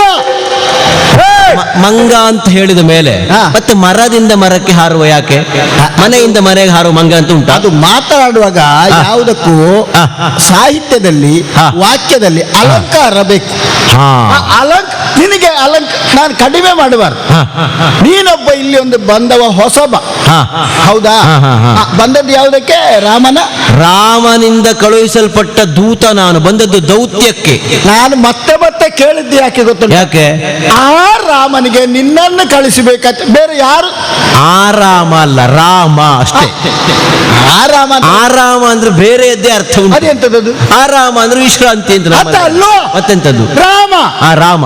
ಅವನಿಗೆ ಬೇರೆ ಯಾರು ಸಿಕ್ಕದೆ ಮಂಗ ನಿನ್ನನ್ನು ಕಳಿಸಿ. ಯಾರು ಹೇಳಿದ್ದು ನಿನಗೆ? ಬೇರೆ ಯಾರು ಸಿಕ್ಕದೆ ಕಳುಹಿಸಿದ್ದು ಅಂತ ಯಾರು ಹೇಳಿದ್ದು ನಿನಗೆ? ಮತ್ತೆ ಬೇರೆ ಯಾರು ಇಲ್ಲ. ನಿನಗೆ ಎಂತ ಯೋಗ್ಯ? ನಿನಗೆ ಯೋಗ್ಯತೆ ಎಂತದು? ಮರದಿಂದ ಮರಕ್ಕೆ ಹಾರುದು. ಆ ಹಣ್ಣು ಅರ್ಧ ತಿಂದಿತ್ತು, ಮತ್ತೊಂದು ಹಣ್ಣು ಅವನಿಗೆ ಕೊಡ್ಬೇಕಾ? ಅಲ್ಲ, ಕೇಳುದು ಮಂಗ. ಮಕ್ಕಳು ಆಚೆಗೆ ಹೋದ ಕೂಡಲೇ ಅವುಗಳಿಗೆ ಅರ್ಧ ಬೀಸಾಡುದು. ನಮ್ಮವರಿಗೆಲ್ಲ ನೀ ಹೆದರಿಸಿದ್ರೆ ಕೇಳ್ತಾರೆ. ನಾನು ಅದಕ್ಕೆಲ್ಲ ಬೆದರುವವ ಅಲ್ಲ, ಗೊತ್ತಾಯ್ತಾ? ಹೌದಾ? ನಾನು ಮರದಿಂದ ಹಾರುವುದೇ ನನ್ನ ಬಲ. ನಿನಗೆ ಬಲವಾ? ಹೌದೌದು. ಅಂತಹ ರಾಮ ನಿನ್ನನ್ನು ಕಳಿಸಿದಲ್ಲ. ಯಾಕೆ? ಏನಾಯ್ತು? ಏನಾಯ್ತು? ನನ್ನನ್ನು ಕಳುಹಿಸಿದ್ದೀರಿಂದ ಏನ್ ತೊಂದರೆ ಏನಾಯ್ತು? ನಾನು ಅದನ್ನೇ ಕೇಳಿದೆ. ಯಾರೂ ಸಿಕ್ಕದೆ ನೀನೊಬ್ಬ ಸಿಕ್ಕಿಬಿಟ್ಟೆ ಅಲ್ಲ. ಮರದಿಂದ ನಿಮಗೆ ಎಂತ ಯೋಗ್ಯತೆ ಉಂಟಾ? ಇಲ್ವಾ? ಎಂತ ಯೋಗ್ಯತೆ ಉಂಟಾ? ಏನು ಯೋಗ್ಯತೆ ಉಂಟು?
ರಾಮದೂತನಾಗಿ ಬಂದಿರುವಂತಹ ನನ್ನಲ್ಲಿ ಏನು ಯೋಗ್ಯತೆ ಉಂಟು ಅಂತ ನೀ ಪ್ರಶ್ನಿಸುವುದೇ ಆದರೆ ಮತ್ತೆ ನೀನು ದುರ್ಬುದ್ಧಿಯನ್ನು ಮಾಡುವಲ್ಲದೆ ಅಲ್ಲವೇ ಅಲ್ಲ. ನಾನು ರಾಮದೂತ ಎನ್ನುವುದೇ ನನ್ನ ಯೋಗ್ಯತೆ. ಹೌದಾ? ಅದಕ್ಕಿಂತ ಹೆಚ್ಚಿನ ಯೋಗ್ಯತೆಯೇ ಪ್ರಪಂಚದಲ್ಲಿಲ್ಲ ಅಂತ ಆಡ್ತೇನೆ. ಅಲ್ಲ, ನನ್ನನ್ನು ಕೇಳುವ ಮಂತ್ರಿ ಆದ ನಿನ್ನಲ್ಲಿ ಎಂಥದ್ದು ಯೋಗ್ಯತೆ ಉಂಟಾ? ಯಾಕೆ? ನೀನೊಬ್ಬ ಮಂತ್ರಿ ಆಗುವುದಕ್ಕೆ ಯೋಗ್ಯನಾ? ಏನು? ಅಲ್ಲ, ಮಂತ್ರಿಗಳಾದ ನಿಮ್ಮಂಥವರು ಹೀಗಿದ್ರೆ ರಾಜ್ಯ ಪೂರ್ಣ ಹಾಳಾಗುವುದೇ ನಿಮ್ಮಂತಹ ಮಂತ್ರಿಗಳು. ಈಗ ಪ್ರಧಾನ ಮಂತ್ರಿಗೆ, ನಮ್ಮ ರಾಷ್ಟ್ರದ ಒಂದು ಪ್ರಧಾನ ಮಂತ್ರಿಗೆ ಮಗುವಿನ ಹತ್ರ ರಾಷ್ಟ್ರದ ಪ್ರಧಾನ ಮಂತ್ರಿ ಯಾರು? ಒಂದು ಮಗುವಿನ ಹತ್ರ ಉತ್ತರ ಕೊಡ್ತದೆ. ಪ್ರಧಾನ ಮಂತ್ರಿಯ ಒಂದು ಯೋಗ್ಯತೆ ಏನು? ಅವರ ಯೋಗ್ಯತೆ ಯಾರಿಗಾದ್ರೂ ಉಂಟಾ? ಇಡೀ ರಾಷ್ಟ್ರವನ್ನು ಎಷ್ಟು ಸಮಯದಿಂದ ಆಳ್ತಾ ಇದ್ದಾರೆ. ಇನ್ನೂ ಬೇಕಾದ್ದು ಆದ್ಯ ಪ್ರಧಾನಿ ಅಂತ ನನ್ನನ್ನು ಹೇಳುವವರು ಬೆಟ್ಟು ಮಾಡಿ ತೋರಿಸುವವರಿದ್ದಾರೆ. ಅವ್ರ ಹತ್ರ ಕೇಳು. ಪ್ರಧಾನಿ ಆಗುದಾದ್ರೆ ಅವರೇ ಆದಿತ್ತು. ಇನ್ನು ಎಷ್ಟು ವರ್ಷಕ್ಕೂ ಬೇಕಾದ್ರೂ ಅವರೇ ಬೇಕು ನಮ್ಗೆ ಅಂತ ಹೇಳುವವರಿಲ್ವಾ? ಅಂದ್ರೆ ನನ್ನನ್ನು ತೋರಿಸಿ. ಯಾವ ಯಾವ ಪ್ರಧಾನಿಗೆ? ಅದೇ ನನ್ನನ್ನೇ. ಅಲ್ಲಲ್ಲ, ಭರತ ಭೂಮಿಯ ಪ್ರಧಾನಿಗೆ, ಶ್ರೀಲಂಕಾದ ಪ್ರಧಾನಿಗಲ್ಲ. ಭರತ ಶ್ರೀಲಂಕಾದ ಪ್ರಧಾನಿಗಲ್ಲ, ಭರತ ಭೂಮಿಯ ಪ್ರಧಾನಿಗೆ ಆಗುಂಟು. ನಾನು ಹೇಳುದು ಶ್ರೀಲಂಕಾದ ಪ್ರಧಾನಿ. ಅದೇ ಹೇಳಿದ್ದು, ಶ್ರೀಲಂಕಾದ ಪ್ರಧಾನಿ ಹಾಗಿಲ್ಲ ಅಂತ ಆಡುವುದು. ಶ್ರೀಲಂಕಾದ ಪ್ರಧಾನಿ ಸರಿಯಾಗಿದ್ದದ್ದೇ ಹೌದಾಗಿದ್ದರೆ ಇಂಥದ್ದೊಂದು ದುರ್ಗತಿ ಬರುವುದಕ್ಕಿತ್ತೇನ? ಏನಾಯ್ತು? ದುರುಳ ಬುದ್ಧಿಗಳನ್ನೇ ಕಲಿಸಿ ಎಂತ ಮಾಡಿದೆ? ನಿನ್ನ ಒಡೆಯನ 10 ತಲೆಗೆ ನಿನ್ನ ಒಂದೇ ಬಾಯಿ ಸಾಕಾಗುತ್ತದೆ. ಎಂತಾಯ್ತು? 10 ತಲೆ ಹಾಳು ಮಾಡುವುದಕ್ಕೆ. ನಿನ್ನ ಒಂದೇ ಬಾಯಿ ನಿನ್ನ ಒಡೆಯನ 10 ತಲೆ ಹಾಳು ಮಾಡುವುದಕ್ಕೆ ಸಾಕಾಗುತ್ತದೆ ಅಂತ. ಎಂತ ಪುಣ್ಯ ಅಥವಾ? ಮಂತ್ರಿ ಅಂದ್ರೆ ಹೇಗಿರಬೇಕಾ? ರಾಜನ ಬುದ್ಧಿಯ ಸ್ಥಾನದಲ್ಲಿರುವಂತಹದ್ದು ಮಂತ್ರಿಯ ಸ್ಥಾನ. ರಾಜ ತಪ್ಪು ಮಾಡುತ್ತಾನೆ ಅಂತ ಆದ್ರೆ ಅವನ ತಪ್ಪುಗಳನ್ನು ತಿದ್ದಿ ಸರಿಯಾದ ಕ್ರಮದಲ್ಲಿ ಹೇಗೆ ಚಲಿಸಬೇಕು ಎನ್ನುವುದನ್ನು ಹೇಳಬೇಕಾದವ ಮಂತ್ರಿ. ಹೌದು. ಅದನ್ನು ಬಿಟ್ಟು ಸರಿಯಾಗಿ ಹೋಗುವವನನ್ನು ತಪ್ಪು ದಾರಿಗೆ ಎಳೆದು ಮಾಡಬಾರದ ಕಾರ್ಯಗಳನ್ನು ಮಾಡುವುದಕ್ಕೆ ಪ್ರೇರೇಪಣೆ ಕೊಟ್ಟು ತಮ್ಮ ಸ್ವಾರ್ಥವನ್ನೇ ಬಳಸಿಕೊಳ್ಳುವುದಕ್ಕೆ ಮುಂದಾಗುವವ ಅವ ಎಂಥದ್ದ ಮಂತ್ರಿ ಆಗ? ನಿಮ್ಮ ಒಡೆಯನದ್ದು ಇನ್ನೆಂಥದ್ದಾದದ್ದು? ಒಬ್ಬ ರಾವಣ ಹೇಗಿರಬೇಕಾದವ ನಾವೆಲ್ಲ ಕೇಳಿಸಿಕೊಂಡವರು. ಪರಶುವನ ಭಕ್ತನಂತೆ, ವೇದಗಳಿಗೆ ಭಾಷ್ಯ ಬರೆದವನಂತೆ, ನವಗ್ರಹಗಳನ್ನು ಅಧೀನದಲ್ಲಿ ಇರಿಸಿಕೊಂಡವನಂತೆ. ಶಾಬಾಸ್, ಒಳ್ಳೆ ತಿಳ್ಕೊಂಡಿದ್ವಿ. ಎಷ್ಟು ಸಣ್ಣ ಮಂಗ ಆದ್ರೂ ನಮ್ಮ ದೊರೆಗಳ ಬಗ್ಗೆ ನೋಡಿ. ಅದು ನೀವೆಲ್ಲ ತಿಳ್ಕೊಳ್ಳಿ. ಏನು ನೀವು ಕೆಲವರಿಗೆ ಎಲ್ರಿಗೂ ಗೊತ್ತು, ನಮ್ಮ ರಕ್ಕಸರೇ ಇರುವುದು. ಕೆಲವೆಲ್ಲ ತಿಳ್ಕೊಳ್ಳಿ, ಮಂಗನಿಂದ ಈ ಕೆಲವೆಲ್ಲ ಕಲಿಲಿಕ್ಕೆ. ಅಲ್ಲ, ಇದು ಪೀಠಿಕೆ ಅಷ್ಟೇ. ಹೌದಾ? ಪೀಠಿಕೆಗೆ ನೀವು ಹೊಗಳಿದ್ರೆ ಉಪಸಂಹಾರ ಆಗುವಾಗ ಮತ್ತೆ ಮುಸುಕು ಹಾಕಿ ಮಲಗಬೇಕಾಗುತ್ತದೆ. ಇಷ್ಟೆಲ್ಲ ಇರುವ ರಾವಣನನ್ನು ಪೂರ್ಣ ಹಾಳು ಮಾಡಿದವ ನೀನೆ. ಅದೊಂದು ಮಾತ್ರ ಬೇಡ. ಈಗ ರಾವಣನನ್ನು ಎಷ್ಟು ಹೊಗಳು ನೀನು, ನನ್ನದು ಆಕ್ಷೇಪ ಇಲ್ಲ. ಆದ್ರೆ ಪೂರ್ಣ ಹಾಳು ಮಾಡಿದ್ದು ಮಂತ್ರಿಯ ಕಡೆಗೆ ಬೆರಳು ತೋರಿಸಿದ ನೀನೆ. ಯಾಕೆ? ರಾವಣ ಮಾಡಬಾರದ ಕಾರ್ಯಗಳು, ಈಗ ರಾಮನ ಕುರಿತಾಗಿ ನಡೆಸಿದ ಕಾರ್ಯಗಳನ್ನೆಲ್ಲ ಪಕ್ಕದಲ್ಲಿರಿಸಿ ಅದರ ಹಿಂದಿನ ಕಾರ್ಯಗಳನ್ನೆಲ್ಲ ನೋಡಿದರೆ ರಾವಣ ಹೋದನಂತೆ ಕೈಲಾಸಗಿರಿಗೆ. ಹೌದು. ಅದನ್ನು ಎತ್ತುವುದಕ್ಕೆ ಅಂತ ತೊಡಗುವಾಗ ನಂದಿಯಿಂದ ಶಾಪ ಬಂತಂತೆ. ಆಗ ನೀ ಎಂತದ್ದು ಮಾಡಿದು? ಏನ್ ಮಾಡಿತು? ಅಲ್ಲ, ನಂದಿಯಿಂದ ಶಾಪ ಬರುವಾಗ ನೀ ರಾವಣನಿಗೆ ಬುದ್ಧಿ ಹೇಳಿದ್ಯಾ? ಮುಂದೆ ಇಂಥದ್ದು ಬೇಡ, ಶಾಪ ಬೇಡ, ವರ ಮಾತ್ರ ಇರ್ಲಿ ಅಂತ ಹೇಳ್ತಿದ್ರೆ ರಾವಣ ಅಲ್ಲಿಯೇ ಸರಿಯಾಗುತ್ತಿದ್ದ. ನೀ ಆಡಲಿಲ್ಲ. ಆಮೇಲೆ ಕಂಡವರ ಹೆಂಡತಿಯನ್ನು ಕೊಂಡು ಬರುವುದಕ್ಕೆ ಮುಂದಾದಂತಹ ಸಂದರ್ಭ, ಒಬ್ಬಳು ವೇದವತಿಯೋ ಇಂಥದ್ದು ಅನೇಕ ಪ್ರಕರಣಗಳನ್ನು ಹೇಳುವುದಕ್ಕಾಗುತ್ತದೆ. ಅಥವಾ ನಳಕೂಬರನ ಹೆಂಡತಿಯೋ ಎಲ್ಲ ನೆಲೆಯಲ್ಲಿ ನೋಡಿದರೆ ಆಗಲೂ ನೀ ಪ್ರಶ್ನಿಸಲಿಲ್ಲ. ಅವ ತಪ್ಪು ಮಾಡುವಾಗಲೆಲ್ಲ ಪ್ರೇರೇಪಣೆ ಕೊಟ್ಟು ಅವನ ಮನಸ್ಸನ್ನು ಮೆಚ್ಚಿಸಿ ನಮ್ಮ ಸ್ವಾರ್ಥವನ್ನು ಮೆರೆಸುವುದಕ್ಕೆ ಅಂತ ನೀವು ತೊಡಗಿದ್ದರಿಂದ ಎಲ್ಲಿವರೆಗೆ ಬಂತು ಅಂತ ಕೇಳಿದ್ರೆ ರಾಮನ ಹೆಂಡತಿಯಾದಂತಹ ಪರಿಶುದ್ಧಳಾದಂತಹ ಪುಣ್ಯಚರಿತಳಾದಂತಹ ಸೀತೆಯನ್ನು ಅಪಹರಿಸುವವರೆಗೆ ಬಂದು ಮುಟ್ಟಿತು. ಆಮೇಲೆ ಪ್ರಶ್ನಿಸುವುದಕ್ಕೆ ಅಂತ ಬಂದಂತಹ ನೆಲೆಯಲ್ಲಿ ಹನುಮಂತನ ಕಾರ್ಯಕ್ಕೂ ಬೆಲೆ ಸಿಗಲಿಲ್ಲ. ಹೀಗೆ ರಾಮನ ಹೆಂಡತಿಯನ್ನು ಮರಳಿ ಒಪ್ಪಿಸುವುದಕ್ಕೆ ಸಾಕಷ್ಟು ಅನುಕೂಲಗಳು ಬಂದಾಗಲೂ ವಿಭೀಷಣ ಸಾರಿ ಹೇಳಿದನಂತೆ, ಸರಿಯಲ್ಲ, ರಾಮನೊಬ್ಬ ದೇವತಾ ಪುರುಷನಿದ್ದಾನೆ, ರಾಮನ ಹೆಂಡತಿಯನ್ನು ಕದ್ದು ತರುವುದು ಮರಣಕ್ಕೆ ಹೇತುವಾದ ಕಾರ್ಯವಾಗುತ್ತದೆ, ಹಾಗಾಗಿ ಧರ್ಮಸಮ್ಮತವಲ್ಲದೆ ಇರುವ ಕಾರ್ಯಕ್ಕೆ ಒಳಗಾಗಬೇಡ, ಒಪ್ಪಿಸು ಅಂತ ಹೇಳಿದನಂತೆ. ಅಂತಹ ಒಬ್ಬ ಸಾತ್ವಿಕ ಶಿರೋಮಣಿಯಾದ ವಿಭೀಷಣನನ್ನು ನೀವು ಕಂಡದ್ದು ಹೇಗೆ ಅಂತ ಕೇಳಿದ್ರೆ ನಿಮ್ಮ ಲಂಕೆಯಿಂದ ಉಚ್ಚಾಟಿಸಿದ್ರಂತೆ. ಅವ ಈಗ ನಮ್ಮಲ್ಲಿದ್ದಾನೆ. ನಮ್ಮಲ್ಲಿದ್ದದ್ದು ಮಾತ್ರ ಅಲ್ಲ, ಅವನಿಗೆ ಭವಿಷ್ಯದ ಲಂಕಾಧಿಪತಿ ಎನ್ನುವ ಪಟ್ಟವನ್ನು ಕಟ್ಟಿ ಆಗಿದೆ. ನಾವೇ ಕಟ್ಟಿದ್ದು, ರಾಮನೇ. ಹಾಗಾಗಿ ಇಂತಹ ದುರುಳ ಬುದ್ಧಿಗಳನ್ನು ಹೇಳಿ ರಾವಣನ ತಲೆ ಹಾಳು ಮಾಡಿ ರಾಮನ ಅರಸಿಯನ್ನು ಇರಿಸಿಕೊಳ್ಳುವುದಕ್ಕೆ ಕಾರಣವಾದ ನೀನೊಬ್ಬ ಮಂತ್ರಿಯೇನ? ನೀನೊಬ್ಬ ಕುತಂತ್ರಿ. ನೀನು ನಿಲ್ಲು. ಆಗದಿಂದ ನಾನು ನಿನ್ನನ್ನು ಕಾಡಿನಲ್ಲಿ ಅತ್ತ ಇತ್ತ ಮರದಿಂದ ಟಿಟ್ಟಿರಿ ತಿರುಗುವ ಮಂಗ ಅಂತ ಹೇಳಿದೆ. ಈಗ ಮಂಗ ಅಂತ ಹೇಳುದಿಲ್ಲ, ಮತ್ತೆ ನಿನ್ನನ್ನು ಜಾಣ ಮಂಗ ಅಂತ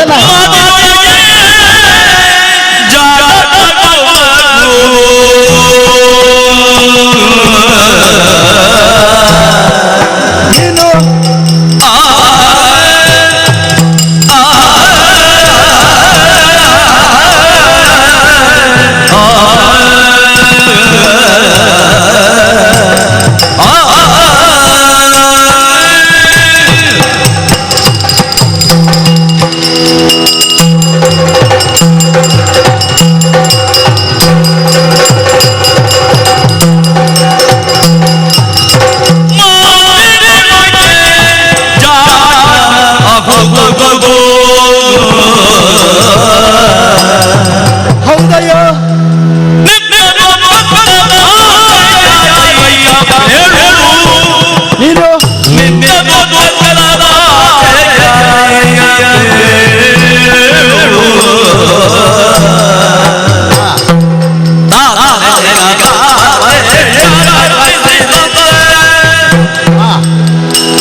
ಸಂಧಾನಕಾರ, ಆ ಸಂಧಾನಕಾರನಾಗಿ ಬಂದವ. ಅದು ಸಂಧಾನಕಾರ ಅಂದ್ರೆ ಸರಿ, ಸಂಧಾನಕಾರ ಅಂದ್ರೆ ಬೇರೆ ಆಗ್ತದೆ. ಹೌದಾ? ಅರ್ಥ? ಹೌದಪ್ಪ. ಸಂಧಾನಕ್ಕಾಗಿ ಬಂದಂತಹ ರಾಮದೂತ ರಾಯಭಾರಿ. ಹೌದಾ? ಹೌದೌದು. ಈಗ ಸ್ವಲ್ಪ ನನ್ನ ಸ್ವರ ಬದಲಾವಣೆ ಆಯ್ತು. ನಿನ್ನದ್ದ? ನನಗೀಗ ಯಾವ ಹೆದರಿಕೆಯೂ ಇಲ್ಲ. ನಿನ್ನದ್ದು ಸನ್ನಿವೇಶಕ್ಕನುಗುಣವಾಗಿ ಸ್ವರ ಬದಲಾವಣೆಯ ಸ್ವರವೂ ಬದಲಾವಣೆ, ಮತ್ತೆ ಭಾವನೆಯು ಬದಲಾವಣೆ ಆಗ್ತದೆ. ಭಾವ ಅಂದ್ರೆ? ಭಾವನೆ ಬದಲಾವಣೆ ಆಗಿದೆ. ಭಾವ ಅಂದ್ರೆ ಯಾವ ಭಾವ? ಅಲ್ಲ ಭಾವನೆ, ಭಾವನೆ ಬದಲಾವಣೆ ಆಗ್ತದೆ, ಸ್ವಭಾವ ಬದಲಾವಣೆ ಆಗ್ತದೆ, ಮಾತಿನಲ್ಲಿ ಬದಲಾವಣೆ ಆಗ್ತದೆ, ಮತ್ತೆ ವ್ಯಾಖ್ಯಾನದಲ್ಲಿ ಅದು ಕಾಲ ಕಾಲಕ್ಕೆ ಪರಿವರ್ತನೆ ಆದ್ರೆ ಮಾತ್ರ ಅದಕ್ಕೊಂದು ಯೋಗ್ಯತೆ. ಅದಕ್ಕೆ ಹೇಳಿದ್ದು ನೀ ಮಂತ್ರಿ ಅಂತ. ಹೌದಾ? ಆಗಾಗ ಬಣ್ಣ ಬದಲಾಯಿಸುವವರಿಗೆ ಮಂತ್ರಿ ಅಂತ ಹೆಸರು. ಅದು ಹೇಳಬೇಡ, ಬಣ್ಣ ಬದಲಾಯಿಸುವವರು. ಈ ಮಂಗನಲ್ಲಿ ಹೇಗೆ ಮಾತನಾಡಬೇಕು, ಸಣ್ಣ ಮಗುವಿನಲ್ಲಿ ಹೇಗೆ ಮಾತನಾಡಬೇಕು, ನಮ್ಮ ಪುರೋಹಿತರು ಶುಕ್ರಾಚಾರ್ಯರ ಹತ್ರ ಹೇಗೆ ಅದೆಲ್ಲ ತಿಳ್ಕೊಳ್ಬೇಕು. ಅದೆಲ್ಲ ತಿಳ್ಕೊಂಡವನೇ ಒಳ್ಳೆಯ ಚತುರತೆ ಉಳ್ಳ ಮಂತ್ರಿ ಅಂತ ಹೇಳುದು. ಅದು ಆದ್ರಿಂದ ಮಂಗನಾದ ನಿನ್ನಲ್ಲಿ ನಾನು ಆ ಬಂಧನದಿಂದ ಹೇಗೆ ವ್ಯವಹರಿಸಿದೆ ನಿನಗೆ ಗೊತ್ತಾಯ್ತಾ? ನೀ ಇಷ್ಟು ಕಾಲ ಬದುಕಿದ್ದೇ ಹೀಗೆ ಮಾಡಿ. ಹೌದಾ? ಚೆನ್ನಾಗಿ ಅರ್ಥ ಆಯ್ತು. ಅಷ್ಟು ತಿಳ್ಕೊಂಡಿರು. ಯಾರಲ್ಲಿ ಹೇಗೆ ಮಾತಾಡಬೇಕು ಎನ್ನುವುದು ನಿನ್ನನ್ನು ನೋಡಿ ಕಲಿಬೇಕು. ಮತ್ತೊಂದು ಉಂಟ, ನಮ್ಮ ಮಾತು, ನಮ್ಮ ಸಂಸ್ಕಾರ, ನಮ್ಮ ನಡೆ, ನಮ್ಮ ನುಡಿ ಎಲ್ಲವೂ ಬರುವುದು ಹೇಗೆ ಗೊತ್ತುಂಟ? ಒಂದೋ ಪಿತ್ರಾರ್ಜಿತ, ಅಲ್ಲ ಗುರುಗಳಿಂದ, ಅಲ್ಲ ಅಪ್ಪನಿಂದ, ಅಲ್ಲ ಅಮ್ಮನಿಂದ. ಹೀಗೆ ಈಗ ನಾನು ಯಾಕೆ ಹೇಳಿದೆ ಅಂತೇಳಿ, ನಿನ್ನನ್ನು ಈ ಸಂದರ್ಭದಲ್ಲಿ ಹೇಳುದು ಅದನ್ನೇ. ನಾನು ಇಷ್ಟು ಮರದಿಂದ ಮರಕ್ಕೆ ತಿರುಗುವ ಹಣ್ಣುಗಳನ್ನು ಕಚ್ಚಿ ತಿಂದು ಮಕ್ಕಳಿಗೆಲ್ಲ ಎಸೆದು ಬಿಸಾಡುವಂತ ಮಂಗ ನಮ್ಮ ಲಂಕಾ ರಾಷ್ಟ್ರದ ಕುರಿತಾಗಿ ಎಷ್ಟು ಅಧ್ಯಯನ ಮಾಡಿದ್ದಿ. ನನಗೆ ಅದು ವಿಶೇಷ. ಅದು ಎಂತ ಅಧ್ಯಯನ! ನಮ್ಮ ರಾವಣ ಅಂದ್ರೆ ಏನು ಅಂತ ಗೊತ್ತುಂಟು, ವಿಭೀಷಣ ಅಂದ್ರೆ ಏನು ಅಂತ ಗೊತ್ತುಂಟು, ರಾವಣನ ತಂಗಿ ಗೊತ್ತುಂಟು, ಆಮೇಲೆ ಏನೆಲ್ಲ ವಿಚಾರ ಹೇಳ್ತಿ ನನ್ನ ಕುರಿತಾಗಿ ನೀನು ತಿಳ್ಕೊಂಡಿದ್ದೆ.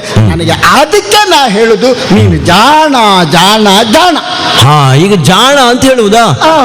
ಅಂತಹ ಜಾಣತನ ಬರಬೇಕಾದ್ರೆ ಒಂದು ಸಂಸ್ಕಾರ ಅಂತ ಬೇಕು. ಹೌದು. ಈಗ ಗುರುಗಳಿಂದ ಸಂಸ್ಕಾರ ಬರ್ತದೆ ವಿದ್ಯಾರ್ಥಿಗಳಿಗೆ.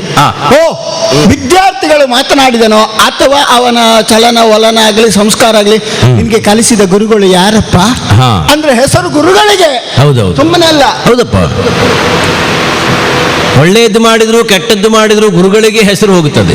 ಆಯ್ತು, ಮಕ್ಕಳಿಗೆ ಮಕ್ಕಳಲ್ಲಿ ಒಂದು ಸಂಸ್ಕಾರ ಉಂಟು ಅಂತ ಹೇಳಿದ್ರೆ ಅವರಿಗೊಂದು ಬಳುವಳಿ ಬಂದದ್ದು ಸುಮ್ಮನೆ ಅಲ್ಲ. ಅವರ ಹಿರಿಯರು, ಅಜ್ಜನೋ ಅಪ್ಪನೋ ಯಾರ ಆ ಬಳುವಳಿಯಿಂದ ಬರುವಂತದ್ದು ಆ ಸಂಸ್ಕಾರ. ಹಾಗೆ ಅಪ್ಪನಿಂದಲೋ ಅಮ್ಮನಿಂದಲೋ ಸಂಸ್ಕಾರ ಬರ್ತದೆ.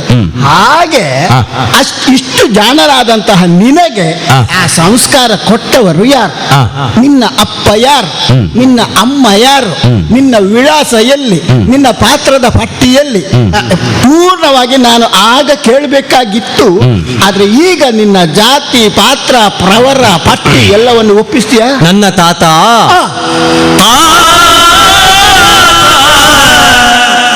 ನಿಮ್ಮ ತೊಟ್ಟಿಲ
ಯಾರು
ದೌತ್ಯವನ್ನಂತೂ ಬಂದಂತಹ ನಾನು ಆ ರಾಮ ದೂತ ಅಂತ ಆಗಾಡಿದೆ. ಸರಿ. ಈಗ ಅದನ್ನು ಬಿಟ್ಟೆ. ಯಾಕೆ? ಅಲ್ಲ, ಬಿಟ್ಟೆ ಅಂದ್ರೆ ಈಗ ನಿನಗದು ಅರ್ಥ ಆಗುವುದಿಲ್ಲ ಅಂತ ಆದ್ರೆ ಇನ್ನಷ್ಟು ಪರಿಚಯಾತ್ಮಕವಾದ ವಿವರ ಕೊಡುವುದಕ್ಕೆ ತೊಡಗುತ್ತೇನೆ ಅಂತ. ಅಂದ್ರೆ ಪಾತ್ರ ಪರಿಚಯ ಆಪ್ತ ಬೇಕಾಗಿದ್ರೆ ಆಪ್ತವಾಗಿ ಬೇಕಾಗಿದ್ರೆ ಹೌದು. ಹತ್ತಿರದ ಒಂದು ಸಂಬಂಧ ಹೇಳಿ. ಉಂಟುಂಟು. ನಮಗೂ ಅಥವಾ ನಿಮಗೂ ಒಂದು ಹತ್ತಿರ ಓ ಇವರು ಇಂಥವ್ರು ಅವರು ಅಂತವ್ರು ಒಂದು ಹೇಳುವಾಗ ಉಂಟಪ್ಪ. ಆ ಸಂಬಂಧವನ್ನು ಹೌದೇ ಆ ಭಾವನೆ ಬರಬೇಕು. ಹೌದು. ಒಂದು ಉದಾರ ಭಾವ ಬರಬೇಕು, ಅಲ್ಲ ಒಂದು ಕರುಣಾ ಭಾವ ಬರಬೇಕು. ಯಾವುದಾದ್ರೂ ಒಂದು ಈಗ ನಿನ್ನಲ್ಲಿ ಹೇಳುದಿದ್ದು ಅಲ್ವಾ? ಈಗ ಏನೂ ಇಲ್ಲದೆ ಬಂದವ ಅಲ್ಲ ನಾನು. ಈಗ ಕೆಲವರಿಗೆ ಇರ್ತದೆ ಹೇಳುವುದಕ್ಕೆ ಏನೂ ವಿವರ ಇಲ್ಲದಿದ್ದಾಗ ಒಂದು ಸಾಮಾನ್ಯವಾದ ವಿವರವನ್ನೇ ಹೇಳಿ ಮುಗಿಸುವ ಕ್ರಮ. ನನ್ನದ್ದು ಹಾಗಲ್ಲ. ಮತ್ತೆ ವಿಶೇಷವಾದ ವಿವರ ರಾಮದೂತ ಎನ್ನುವುದೇ. ಅದಕ್ಕಿಂತ ಆಚೆಗಿನ ವಿವರ ಬೇಕಾಗಲೇ ಇಲ್ಲ. ನೀ ಮತ್ತೂ ಆಳಕ್ಕಿಳಿದು ಕೇಳುತ್ತೀಯ ಅಂತಾದ್ರೆ ನಿನ್ನ ನಾಥನಿಗೂ ನನ್ನ ತಾತನಿಗೂ ಒಂದು ಸಂಬಂಧ ಉಂಟು. ಅಲ್ಲಿಗೆ ಬಾ. ನಿನ್ನ ನಾಥನಿಗೂ ನನ್ನ ತಾತನಿಗೂ. ನಿನ್ನ ತಾತನಿಗೂ ನನ್ನ ನಾಥ ರಾವಣನಿಗೂ ಹೌದೌದು ಸಂಬಂಧ ಉಂಟು ಉಂಟು. ಕೇಳೋಣ ಕೇಳೋಣ. ಆ ನಿನ್ನ ನಾಥ ತನ್ನಲ್ಲಿರುವ ಭುಜಬಲವನ್ನು ಮೆರೆಸುವುದಕ್ಕಾಗಿ ಸಾಧ್ಯವಾದಲ್ಲೆಲ್ಲ ತಿರುಗಾಟ ನಡೆಸಿದವನಂತೆ. ಮತ್ತೆ ಅಲ್ಲ, ಮತ್ತೆ ಅಂತ ನೀ ಮತ್ತೆ ಕೇಳಬೇಕು. ಈಗ ಅಲ್ಲಲ್ಲ, ಅವನಿಗೆ ಹೆಸರೇ ಇರುವುದೇ ಚತುರ್ದಶ ಭುವನದಲ್ಲನಾ. ಅದು ಈ ಪ್ರಕರಣ ಆಗುವವರೆಗೆ, ಮತ್ತೆ ನಾ ಹೇಳುವ ಪ್ರಕರಣ ಆಗುವವರೆಗೆ ಅದು ಇನ್ನು ಯುಗ ಯುಗಾಂತರದಲ್ಲಿ ಹೆಸರು ಬದಲಾವಣೆ ಇಲ್ಲ. ಅದು ಅಲಂಕಾರದ ಹೆಸರು. ಏನಂತ ಹೇಳ್ತೀಯ? ಅದೇ ಹೇಳಿದ್ದು ಏನು? ಅಲಂಕಾರದ ಹೆಸರು ಅನ್ನುವಂಥದ್ದಲ್ಲ ಅಂತ. ಅಲಂಕಾರದ ಹೆಸರು ಕೇವಲ ಅಲಂಕಾರಕ್ಕೆ ಮಾತ್ರ ಇರುವುದು. ಅದನ್ನು ಗುಣಾವಗುಣಗಳನ್ನು ದೂಷಿಸುವುದಕ್ಕೋ ಅಲ್ಲ ಗಮನಿಸುವುದಕ್ಕೋ ಆಗುವುದಿಲ್ಲ. ಈಗ ಯಾವ ಸಂಬಂಧ ಅಂತ ಕೇಳಿದ್ರೆ ತನ್ನ ಭುಜಬಲ ಪರಾಕ್ರಮವನ್ನು ಮೆರೆಸುವುದಕ್ಕಾಗಿ ಇಲ್ಲಿಂದ ಹೊರಟವನಂತೆ. ಹೊರಟು ಬರುವ ಕಾಲಕ್ಕೆ ಚತುಸ್ಸಮುದ್ರದಲ್ಲಿ ತನ್ನ ನಿತ್ಯಾನ್ಹಿಕವನ್ನು ಪೂರೈಸುವುದಕ್ಕೆ ತೊಡಗಿದ ವಾಲಿ. ಕೇಳಿದ್ದೀಯಾ? ಅಯ್ಯೋ, ವಾನರವೀರ. ಹೌದು. ಆ ಕಿಷ್ಕಿಂಧೆಯ ಅಧಿಪತಿಯಾದಂತಹ ವಾನರವೀರನಾದ ವಾಲಿಯಲ್ಲಿಗೆ ಬಂದನಂತೆ. ಹೌದು. ತನ್ನ ಧುರವನ್ನು ತನ್ನ ಪರಾಕ್ರಮವನ್ನು ತೋರಿಸುವ ನೆಲೆಯಲ್ಲಿ ವಾಲೆಯನ್ನು ತುಡುಕುವುದಕ್ಕೆ ತೊಡಗಿದಂತೆ ರಾವಣ. ವಾಲಿ ಸುಮ್ಮನೆ ಬಿಡುವುದಕ್ಕುಂಟ? ವಾಲಿಗೂ ರಾವಣನಿಗೂ ಆದಂತಹ ಘೋರವಾದ ಸಂಘರ್ಷದ ಪರಿಣಾಮ ಏನು ಅಂತ ಕೇಳಿದ್ರೆ ಏನಾಯ್ತು? ಹೊತ್ತು ತಲೆಯ ರಾವಣನನ್ನು ಒಂದು ಸಣ್ಣ ಹುಳದ ಹಾಗೆ ಮಾಡಿ ಅಂದ್ರೆ ತನ್ನ ಪರಾಕ್ರಮದಿಂದ ಮಾಡಿ ತನ್ನ ಮಗನಾದಂತಹ ತೊಟ್ಟಿಲಿನಲ್ಲಿರುವ ಅಂಗದನ ಆಟಿಕೆಯ ವಸ್ತುವಾಗುವ ಹಾಗೆ ಕಟ್ಟಿ ಬಂದವನಂತೆ ವಾಲಿ. ಇಷ್ಟು ಕಥೆ ಗೊತ್ತುಂಟು ನನಗೆ. ಹೌದು. ಆ ವಾಲಿ ನನಗೆ ಅನ್ಯನಲ್ಲ. ಆ ರಾವಣನನ್ನೇ ಆ ತೊಟ್ಟಿಲಿನಲ್ಲಿ ಕಟ್ಟಿಸಿಕೊಂಡು ಬಾಲ್ಯಕಾಲದ ದಿನಗಳನ್ನು ಕಳೆದಂತಹ ವಾಲಿಯ ಸುತನಾದ ಅಂಗದ ಅಂತ ಹೇಳಿದ್ರೆ ನಾನೇ. ಎಂತದದು ಕೈ ಹಿಸುಕಿಕೊಳ್ಳುವುದು? ನೀನು ಮೊದ್ಲೇ ಹೇಳಬಾರ್ದಮ್ಮ. ಯಾಕೆ? ನಾನು ಆಗ ಹೇಳಿದ್ದದು ಒಂದೋ ಕರುಣ ನಿನ್ನನ್ನು. ಅಲ್ಲಲ್ಲ, ಈ ಪ್ರವರ ವಿಚಾರ ಜಾತಕ ಎಲ್ಲ ಬಿಚ್ಚುವಾಗ ನನಗೆ ಕರುಣ ಬರ್ತದೆ. ಮುಗಿಲಿಲ್ಲ. ಏನು? ಅಂಗದ ಎನ್ನುವುದಕ್ಕೆ ಆಭರಣ ಎನ್ನುವುದು ಉಂಟು. ಈಗ ಯಾಕೆ ಬಂದದ್ದು ಅಂತ ಕೇಳಿದ್ರೆ, ರಾಮದೂತನಾಗಿ ಬಂದದ್ದು.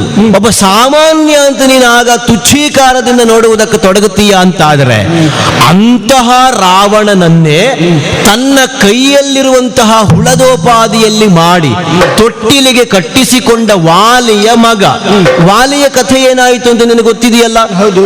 ತನ್ನ ತಮ್ಮನಾದ ಸುಗ್ರೀವನ ಹೆಂಡತಿಯನ್ನು ತಂದಿರಿಸಿಕೊಂಡದ್ದಕ್ಕೆ ಇದೇ ರಾಮನಿಂದ ಕೊಲ್ಲಲ್ಪಟ್ಟ. ರಾವಣನು ತಂದಿರಿಸಿಕೊಂಡವ. ಅವರಿಬ್ಬರ ಮಧ್ಯೆ ಸಂಬಂಧವಾಗಿತ್ತಂತೆ. ಸತಿ ಸುತ ರಾಜ್ಯ ಕೋಶ ಎಲ್ಲವನ್ನು ಸಮಾನವಾಗಿ ಉಪಭೋಗಿಸುವಂತಹ ಒಂದು ಸಂಬಂಧ. ಹೀಗಾಗಿ ವಾಲಿ ನನ್ನ ತಂದೆಯೇ ಆದರೂ ಮಾಡಿದ ಅಪರಾಧದಿಂದ ಪ್ರಾಣವನ್ನು ಕಳೆದುಕೊಂಡಿದ್ದಾನೆ.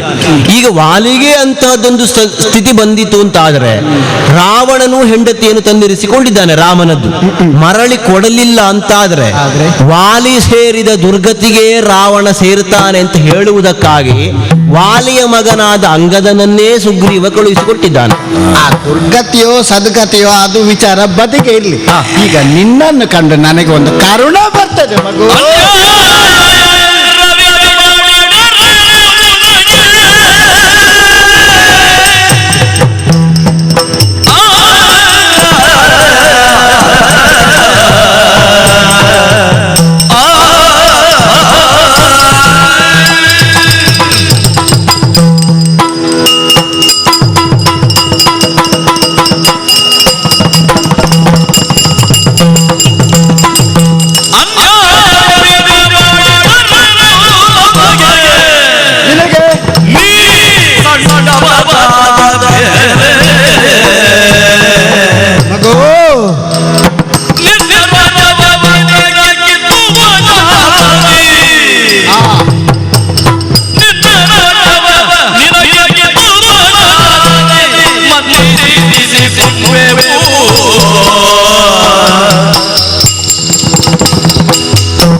ಪ್ರಹಸ್ತ, ನೀನು ಅಂಗದಂತ ಮೊದಲೇ ಹೇಳಬಾರ್ದ ಮಗು. ಅದೆಂತದ್ದು? ನಿನ್ನ ಭಾವ ಭಾಷೆ ಎಲ್ಲ ಬದಲಾಗುತ್ತದೆ. ಎಲ್ಲ ನನಗೆ ನಿನ್ನನ್ನು ಕಂಡ್ರೆ ಅಯ್ಯೋ ಪಾಪ ಅಂತ. ಎಂತದ್ದು ಅಂತದ್ದು?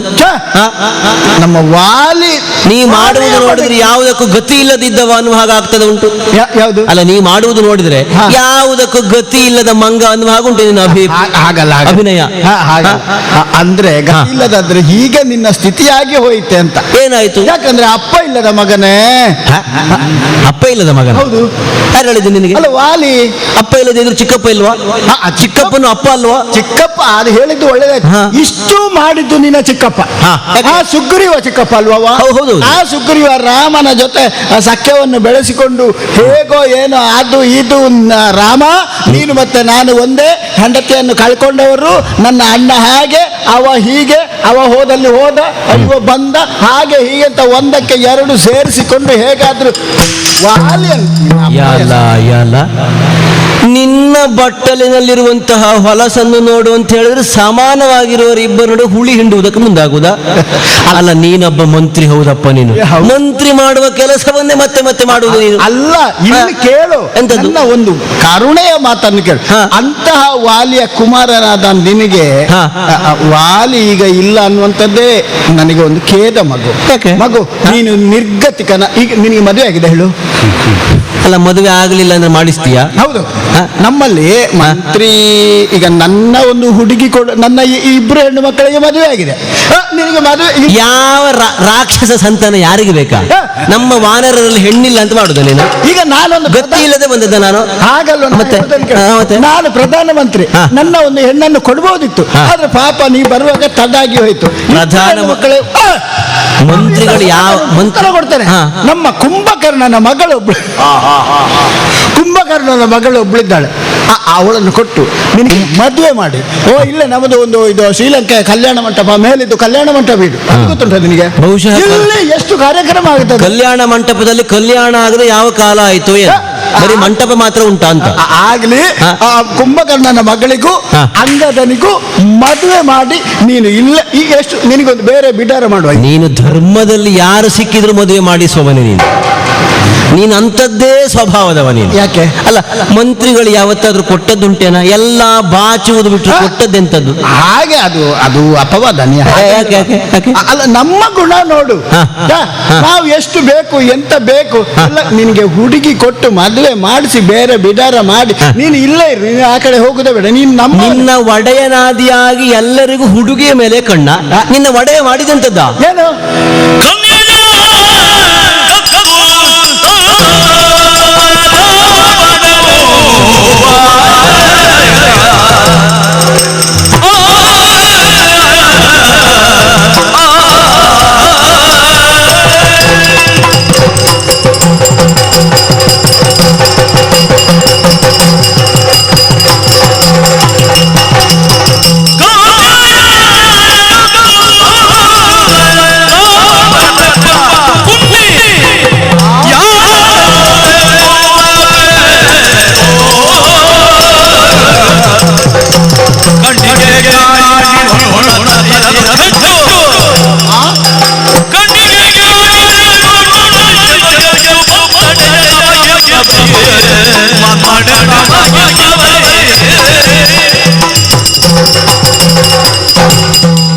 ಮಂತ್ರಿಗಳಾದ ನಿಮಗೆ ಬೇರೆಯವರ ಮನೆ ಹೆಣ್ಣು ಮಕ್ಕಳ ಬಗ್ಗೆ ಕಣ್ಣೇನಾ?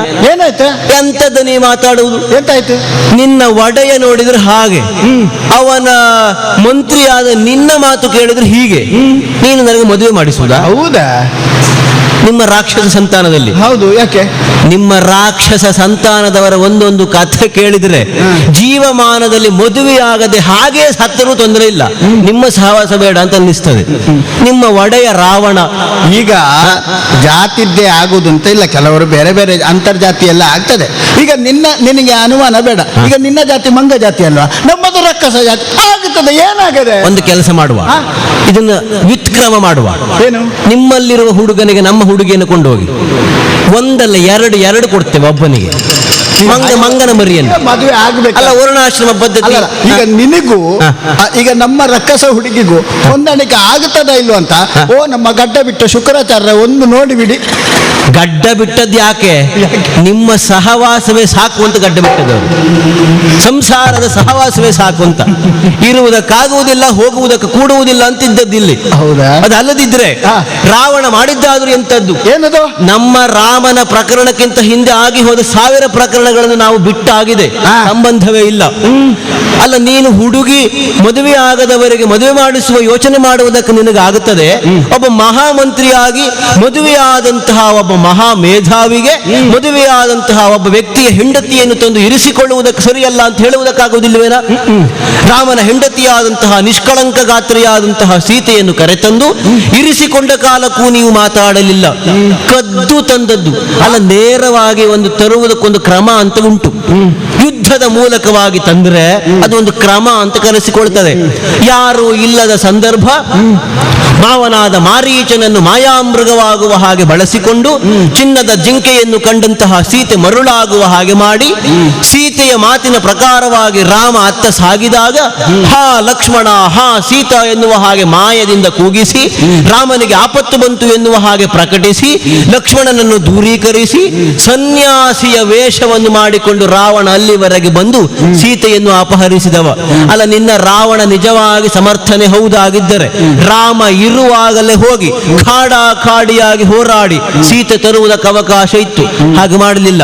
ಬರುವಾಗ ಪ್ರತಿಭಟಿಸಿದಂತಹ ಖಗರಾಜನಾದಂತಹ ಜಟಾಯುವನ್ನು ಸಂಧಿಸಿ ಯುದ್ಧಕ್ಕೆ ತೊಡಗಿದ. ಅಲ್ಲಿಯೂ ಮೋಸವನ್ನೇ ಮಾಡಿದ. ತಮ್ಮ ಬಲಾಬಲಗಳನ್ನು ಹೇಳಿಕೊಳ್ಳುವುದಕ್ಕೆ ತೊಡಗಿ ಸತ್ಯ ಅಂತ ನಂಬಿದ ಜಟಾಯು ತನ್ನ ಬಲವಿರುವುದು ರೆಕ್ಕೆಯಲ್ಲಿ ಅಂತ ಆಡಿದ. ಹೇಳಿದ ಮರುಕ್ಷಣವೇ ರೆಕ್ಕೆಯನ್ನು ಕತ್ತರಿಸಿ ಒಗೆದ ರಾವಣ. ಪ್ರತಿ ಹೆಜ್ಜೆಯಲ್ಲೂ ಮೋಸವನ್ನೇ ಅಸ್ತ್ರವನ್ನಾಗಿಸಿಕೊಂಡ ಆ ರಾವಣನ ಮಂತ್ರಿಯಾದ ನೀನು ಮಾತಾಡಿಸು. ಇನ್ನು ನಿನ್ನಲ್ಲಿ ಮಾತಲ್ಲ. ಮತ್ತೆ 10 ತಲೆಯ ರಾವಣ ಎಲ್ಲಿದ್ದ ಇದ್ದಾನೆ ಅಂತ ಹೇಳಿದ್ರೆ ನನ್ನ ಮಾತು ಅವನೊಂದಿಗೆ ಎಲ್ಲಿದ್ದಾನೆ ರಾವಣ? ತೋರಿಸು ತೋರಿಸು. ನಿನಗೆ ತೋರಿಸಬೇಕು. ಹೌದೌದು.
ರಾವಣನ ಕುರಿತಾಗಿ ನೀನು ವ್ಯಾಖ್ಯಾನ ಮಾಡಿದೆ ಅಲ್ಲ? ಯಾವುದು ತಪ್ಪುಂಟು ಹೇಳು. ಆದ್ರೆ ನೀನು ಅಷ್ಟೇ ತಿಳ್ಕೊಂಡದ್ದು, ಮತ್ತೆ ನಮ್ಮವರು ಹಾಗಲ್ಲ. ನೀ ಗಮನಿಸು, ರಾವಣನಿಗೆ ತಲೆ 10 ಅಂತ ನೀನು ತಿಳಿದವನಲ್ವೇ? ಅಷ್ಟೇ ಇರುವುದಲ್ಲ, ಅಷ್ಟೇ ಇರುವುದಲ್ವ ಅಂತ ಅನುಮಾನಕ್ಕಾಗಿ ಕೇಳಿ. 10 ತಲೆ ಅಂತ ನೀನು ಯೋಚನೆ ಮಾಡು. 10 ತಲೆಯಲ್ಲಿ ಏನಿದೆ ಅಂತ. ವೇದಗಳು ಎಷ್ಟು ಗೊತ್ತಾ? ಎಷ್ಟು? ಚತುರ್ವೇದಗಳು. ಶಾಸ್ತ್ರಗಳು ಎಷ್ಟು ಗೊತ್ತುಂಟಾ? ಎಷ್ಟು? ಷಟ್ಶಾಸ್ತ್ರಗಳು. ಹಾಗಿದ್ರೆ 4 ವೇದಗಳು, 6 ಶಾಸ್ತ್ರಗಳು, 10 ತಲೆಯಲ್ಲಿ ತುಂಬಿದೆ ಪುಣ್ಯಾತ್ಮ. ಅದನ್ನೊಂದು ಸೀತೆಯನ್ನು ಕದ್ದು ತಂದಿದ್ದಾನೆ ಅಂತ ಬೆಟ್ಟು ಮಾಡಿ ತೋರಿಸಬೇಡ. ಮಾತ್ರವೇ ಅಲ್ಲ, ಸೀತೆಯನ್ನು ಕದ್ದು ತಂದಿರಿಸಿದ್ರು ಒಂದು ದಿವಸ ಕೂಡ ಹತ್ತಿರ ಹೋದವನಲ್ಲ. ಅಶೋಕವನದಲ್ಲಿ ಇರಿಸಿಕೊಂಡು ಅವಳನ್ನು ಮುಟ್ಟುವ ಹಾಗಿಲ್ಲ. ಅದು ಸೀತೆಯನ್ನು ಬಿಟ್ಟು ಸೀತೆ ಮಾತ್ರವೇ ಅಲ್ಲ, 1000 ಮಂದಿ ಹೆಣ್ಣನ್ನು ತಂದಿದ್ದಾನೆ. ತಂದು ಇರಿಸಿಕೊಂಡರೂ ಕೂಡ, ಅಂತಃಪುರಕ್ಕೆ ಹೋದರೂ ಕೂಡ ಪರಮ ಶಿವಭಕ್ತನಾದಂತಹ ನಮ್ಮ ರಾವಣೇಶ್ವರ ಅಲ್ಲ, ಏ ದೇವ್ರೆ, ಮಾಡುವುದೆಲ್ಲ ಇಂಥ ಕೆಲಸ ಶಿವಭಕ್ತ ಅಂತ ಬೇರೆ ಹೇಳಿಕೊಳ್ಳುವುದಾವ? ತಿಳ್ಕೊ ಇಲ್ಲಿ. ಆದ್ರೆ ನೀನು ವಿಚಾರ ಇಲ್ಲಿ ತಿಳ್ಕೊಳ್ಬೇಕು. ಆಗಲಿಯಪ್ಪ. ಅಂತ ಶಿವಭಕ್ತ ಪ್ರತಿನಿತ್ಯ ಭಸ್ಮಧಾರಣೆ ಮಾಡಿಕೊಂಡು ಮೈಕೈಗೆ ಎಲ್ಲ ಆ ಶಿವನ ಪ್ರಸಾದವನ್ನು ತೊಟ್ಟುಕೊಂಡು ಅಂತಃಪುರಕ್ಕೆ ಹೋದ್ರೂ ಕೂಡ ಬೆಳಗ್ಗೆ ಆಗುವಾಗ ಹಾಗೆಯೇ ಇರ್ತದೆ, ಏನು ಆಗುವುದಿಲ್ಲ. ಬಟ್ಟೆಯು ಆಚೆ ಈಚೆ ವಿಚಲಿತವಾಗುವುದಿಲ್ಲ. ತನ್ನ ಭಸ್ಮಧಾರಣೆಯ ವಿಚಲಿತವನ್ನು ಕಾಣಬೇಡ ನೀನು. ಹಾಗಾದ್ರೆ ಬೇಡದ್ದು ಮಾಡುವುದು ಹಗಲಿನಲ್ಲಿ ಎಂತ ಆಯ್ತವ? ಏನು? ರಾತ್ರಿ ಮಲಗಿದಾಗ ಭಸ್ಮ ಅಳಿಸುವುದಿಲ್ಲ ಅಂತಾದ್ರೆ ಬೇಡದ್ದು ಮಾಡುವುದು ಹಗಲಿನಲ್ಲಿ ಎಂತಾಯ್ತು? ಅಂತದ್ದೆಲ್ಲ ಮಾತಾಡಬೇಡ ಪುಣ್ಯಾತ್ಮ ಅಲ್ವಾ? ಹಾಗೆ ಅದು ಆಗುದಿಲ್ಲ. ನೀ ಹಾಗೆ ಮಾತಾಡಿದ್ರೆ ನಮ್ಮ ರಾವಣೇಶ್ವರನಿಗೆ ಒಪ್ಪುವಂತದ್ದಲ್ಲ. ಅದು ನಿಮ್ಮ ಕಪಿವರ್ಗದಲ್ಲಿ ಇರ್ಬೋದು. ಆ ಕೆಳಮಟ್ಟದ ಮಾತನ್ನು ಅಷ್ಟು ಲಘುವಾಗಿ ನೀ ಮಾತಾಡಬೇಡ. ಮಾತ್ರವಲ್ಲ, ನಾನು 10 ತಲೆಯಲ್ಲಿ 4 ವೇದ 6 ಶಾಸ್ತ್ರ ಅಂತ ಹೇಳಿದೆ. 18 ಪುರಾಣ ಅಂತ ಮತ್ತೊಂದು ಉಂಟು. ಅವನಿಗೆ ಕೈ 20 ಇರುವಂತದ್ದು 18 ಪುರಾಣಗಳು ಅವನ ಕೈಯಲ್ಲಿ. ಮತ್ತೊಂದು ಕೈಯಲ್ಲಿ ಚಂದ್ರಹಾಸ, ಇನ್ನೊಂದು ಕೈಯಲ್ಲಿ ಮತ್ತೊಂದು. ಹಾಗಾಗಿ ಅಂತಹ ವಿಶ್ವರೂಪದ ಹಾಗೆ ಒಂದು ವಿರಾಟ್ ರೂಪನಾಗೆ ಕಾಣುವಂತ ಆ ರಾವಣನನ್ನು, ಇದು ವಿಶ್ವರೂಪವೇನದು? ಆ ರಾವಣನ ವಿಶ್ವರೂಪದ ಹಾಗೆ ಕಾಣುವಂತ ರಾವಣ ಎಲ್ಲಿ ಇದ್ದಾನೆ ಅನ್ನುವಂಥದ್ದು ನೋಡು. ನೀನು ಯೋಚನೆ ಬರೇ ಕದ್ದು ತಂದವನು ಅಂತ ಹೇಳ್ತೀಯಲ್ಲ, ಈತನೇ ರಾವಣ.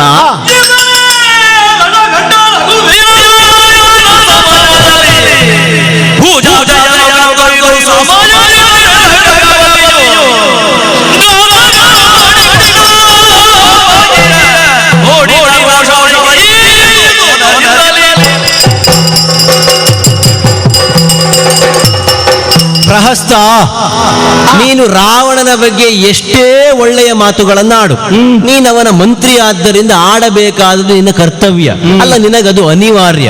ಕೊಡುವ ವೇತನಕ್ಕೆ ಕರವನ್ನೊಡ್ಡುವ ಕಾರಣಕ್ಕಾಗಿ ಒಳ್ಳೆಯದನ್ನೇ ಎತ್ತಿ ಆಡುವ ಅಲ್ಲ, ಒಳ್ಳೆಯದಷ್ಟೇ ಉಂಟು ಎನ್ನುವ ಹಾಗೆ ಕೃತಕವಾಗಿ ಬಿಂಬಿಸುವ ಸ್ಥಿತಿ ನಿನಗ ಅನಿವಾರ್ಯ, ನಮಗಲ್ಲ. ಒಂದು ರೂಢಿಯ ಮಾತುಂಟು, ಕೇಳಿದ್ದೀರಾ? ಸರ್ವ ಗುಣವನ್ನು ಮಸಿ ನುಂಗಿತು ಎನ್ನುವ ಹಾಗೆ ನಿನ್ನ ರಾವಣ ಎಷ್ಟೇ ಒಳ್ಳೆಯವನಾಗಿರಲಿ, ಪರಮ ಶಿವಭಕ್ತ ಭಕ್ತನೇ ಆಗಿರಲಿ, ಪರಮ ಧಾರ್ಮಿಕನೆಂಬಂತೆ ಕಾಣಿಸಿಕೊಂಡವನೇ ಆಗಲಿ, ಆಗಲಿ ಒಬ್ಬಳು ಸೀತೆಯ ಕಾರಣದಿಂದ ಅವನ ಸಮಸ್ತ ಗುಣಗಳೂ ನಾಶವಾಗಿ ಹೋಗುವ ಸ್ಥಿತಿಗೆ ಬಂದು ಮುಟ್ಟಿದೆ. ಈಗ ನೀನಾಡುವಂತಹ 10 ತಲೆಯ ರಾವಣ ಇವನೆಯೋ? ಹೌದು. ಹಾಗಾದ್ರೆ ಒಳ್ಳೆಯದಾಯ್ತು. ಏನದು? ರಾವಣನನ್ನೇ ಕಂಡು ರಾವಣನಿಗೆ ರಾಮನಾಡಿದ ಮಾತುಗಳನ್ನು ತಲುಪಿಸಿ ಪ್ರತ್ಯುತ್ತರವನ್ನು ಕೊಂಡು ಹೋಗುವುದಕ್ಕಾಗಿ ಬಂದವ ನಾನು. ಸರಿ. ಇನ್ನು ನಿನ್ನಲ್ಲಿ ಮಾತಲ್ಲ, ನೇರವಾಗಿ ರಾವಣನಲ್ಲಿ ಮಾತಾಡುವುದಕ್ಕೆ ತೊಡಗಬೇಕು. ಹೇಗೆ? ಹೇಗೆ? ಏನಪ್ಪ ರಾವಣೇಂದ್ರ, ನೀನಾ ಜಾನಕಿಯನ್ನು ಕಾಣದಂತೆ ಕಂಡು ಬರಬಹುದೇನು? ತಾನಾಗಿ ರಾಮಚಂದ್ರ ಸೇನೆಯ ಕೂಡಿಕೊಂಡು ನೀನಿದ್ದ ಬಳಿಗೆ ಬಂದ ಕಾಣ್ಯ. ಭಾಷೆ ಬದಲಾಯಿತೀಗ. ಯಾಕೆ? ಚುರುಕಿನ ವೇಗ, ಬೇಗ ಮುಗಿಸಬೇಕು ಎನ್ನುವ ಹಾಗೆ. ಇಷ್ಟೆಲ್ಲ ಕೇಳಿದ ಮೇಲೆ ಕ್ರುದ್ಧನಾದ ರಾವಣ ನನ್ನ ಮೇಲೆ ಪ್ರತೀಕಾರವನ್ನು ತೀರಿಸುವುದಕ್ಕೆ ಅಂತ ಮಾಡುದಾದ್ರೆ ಏನು?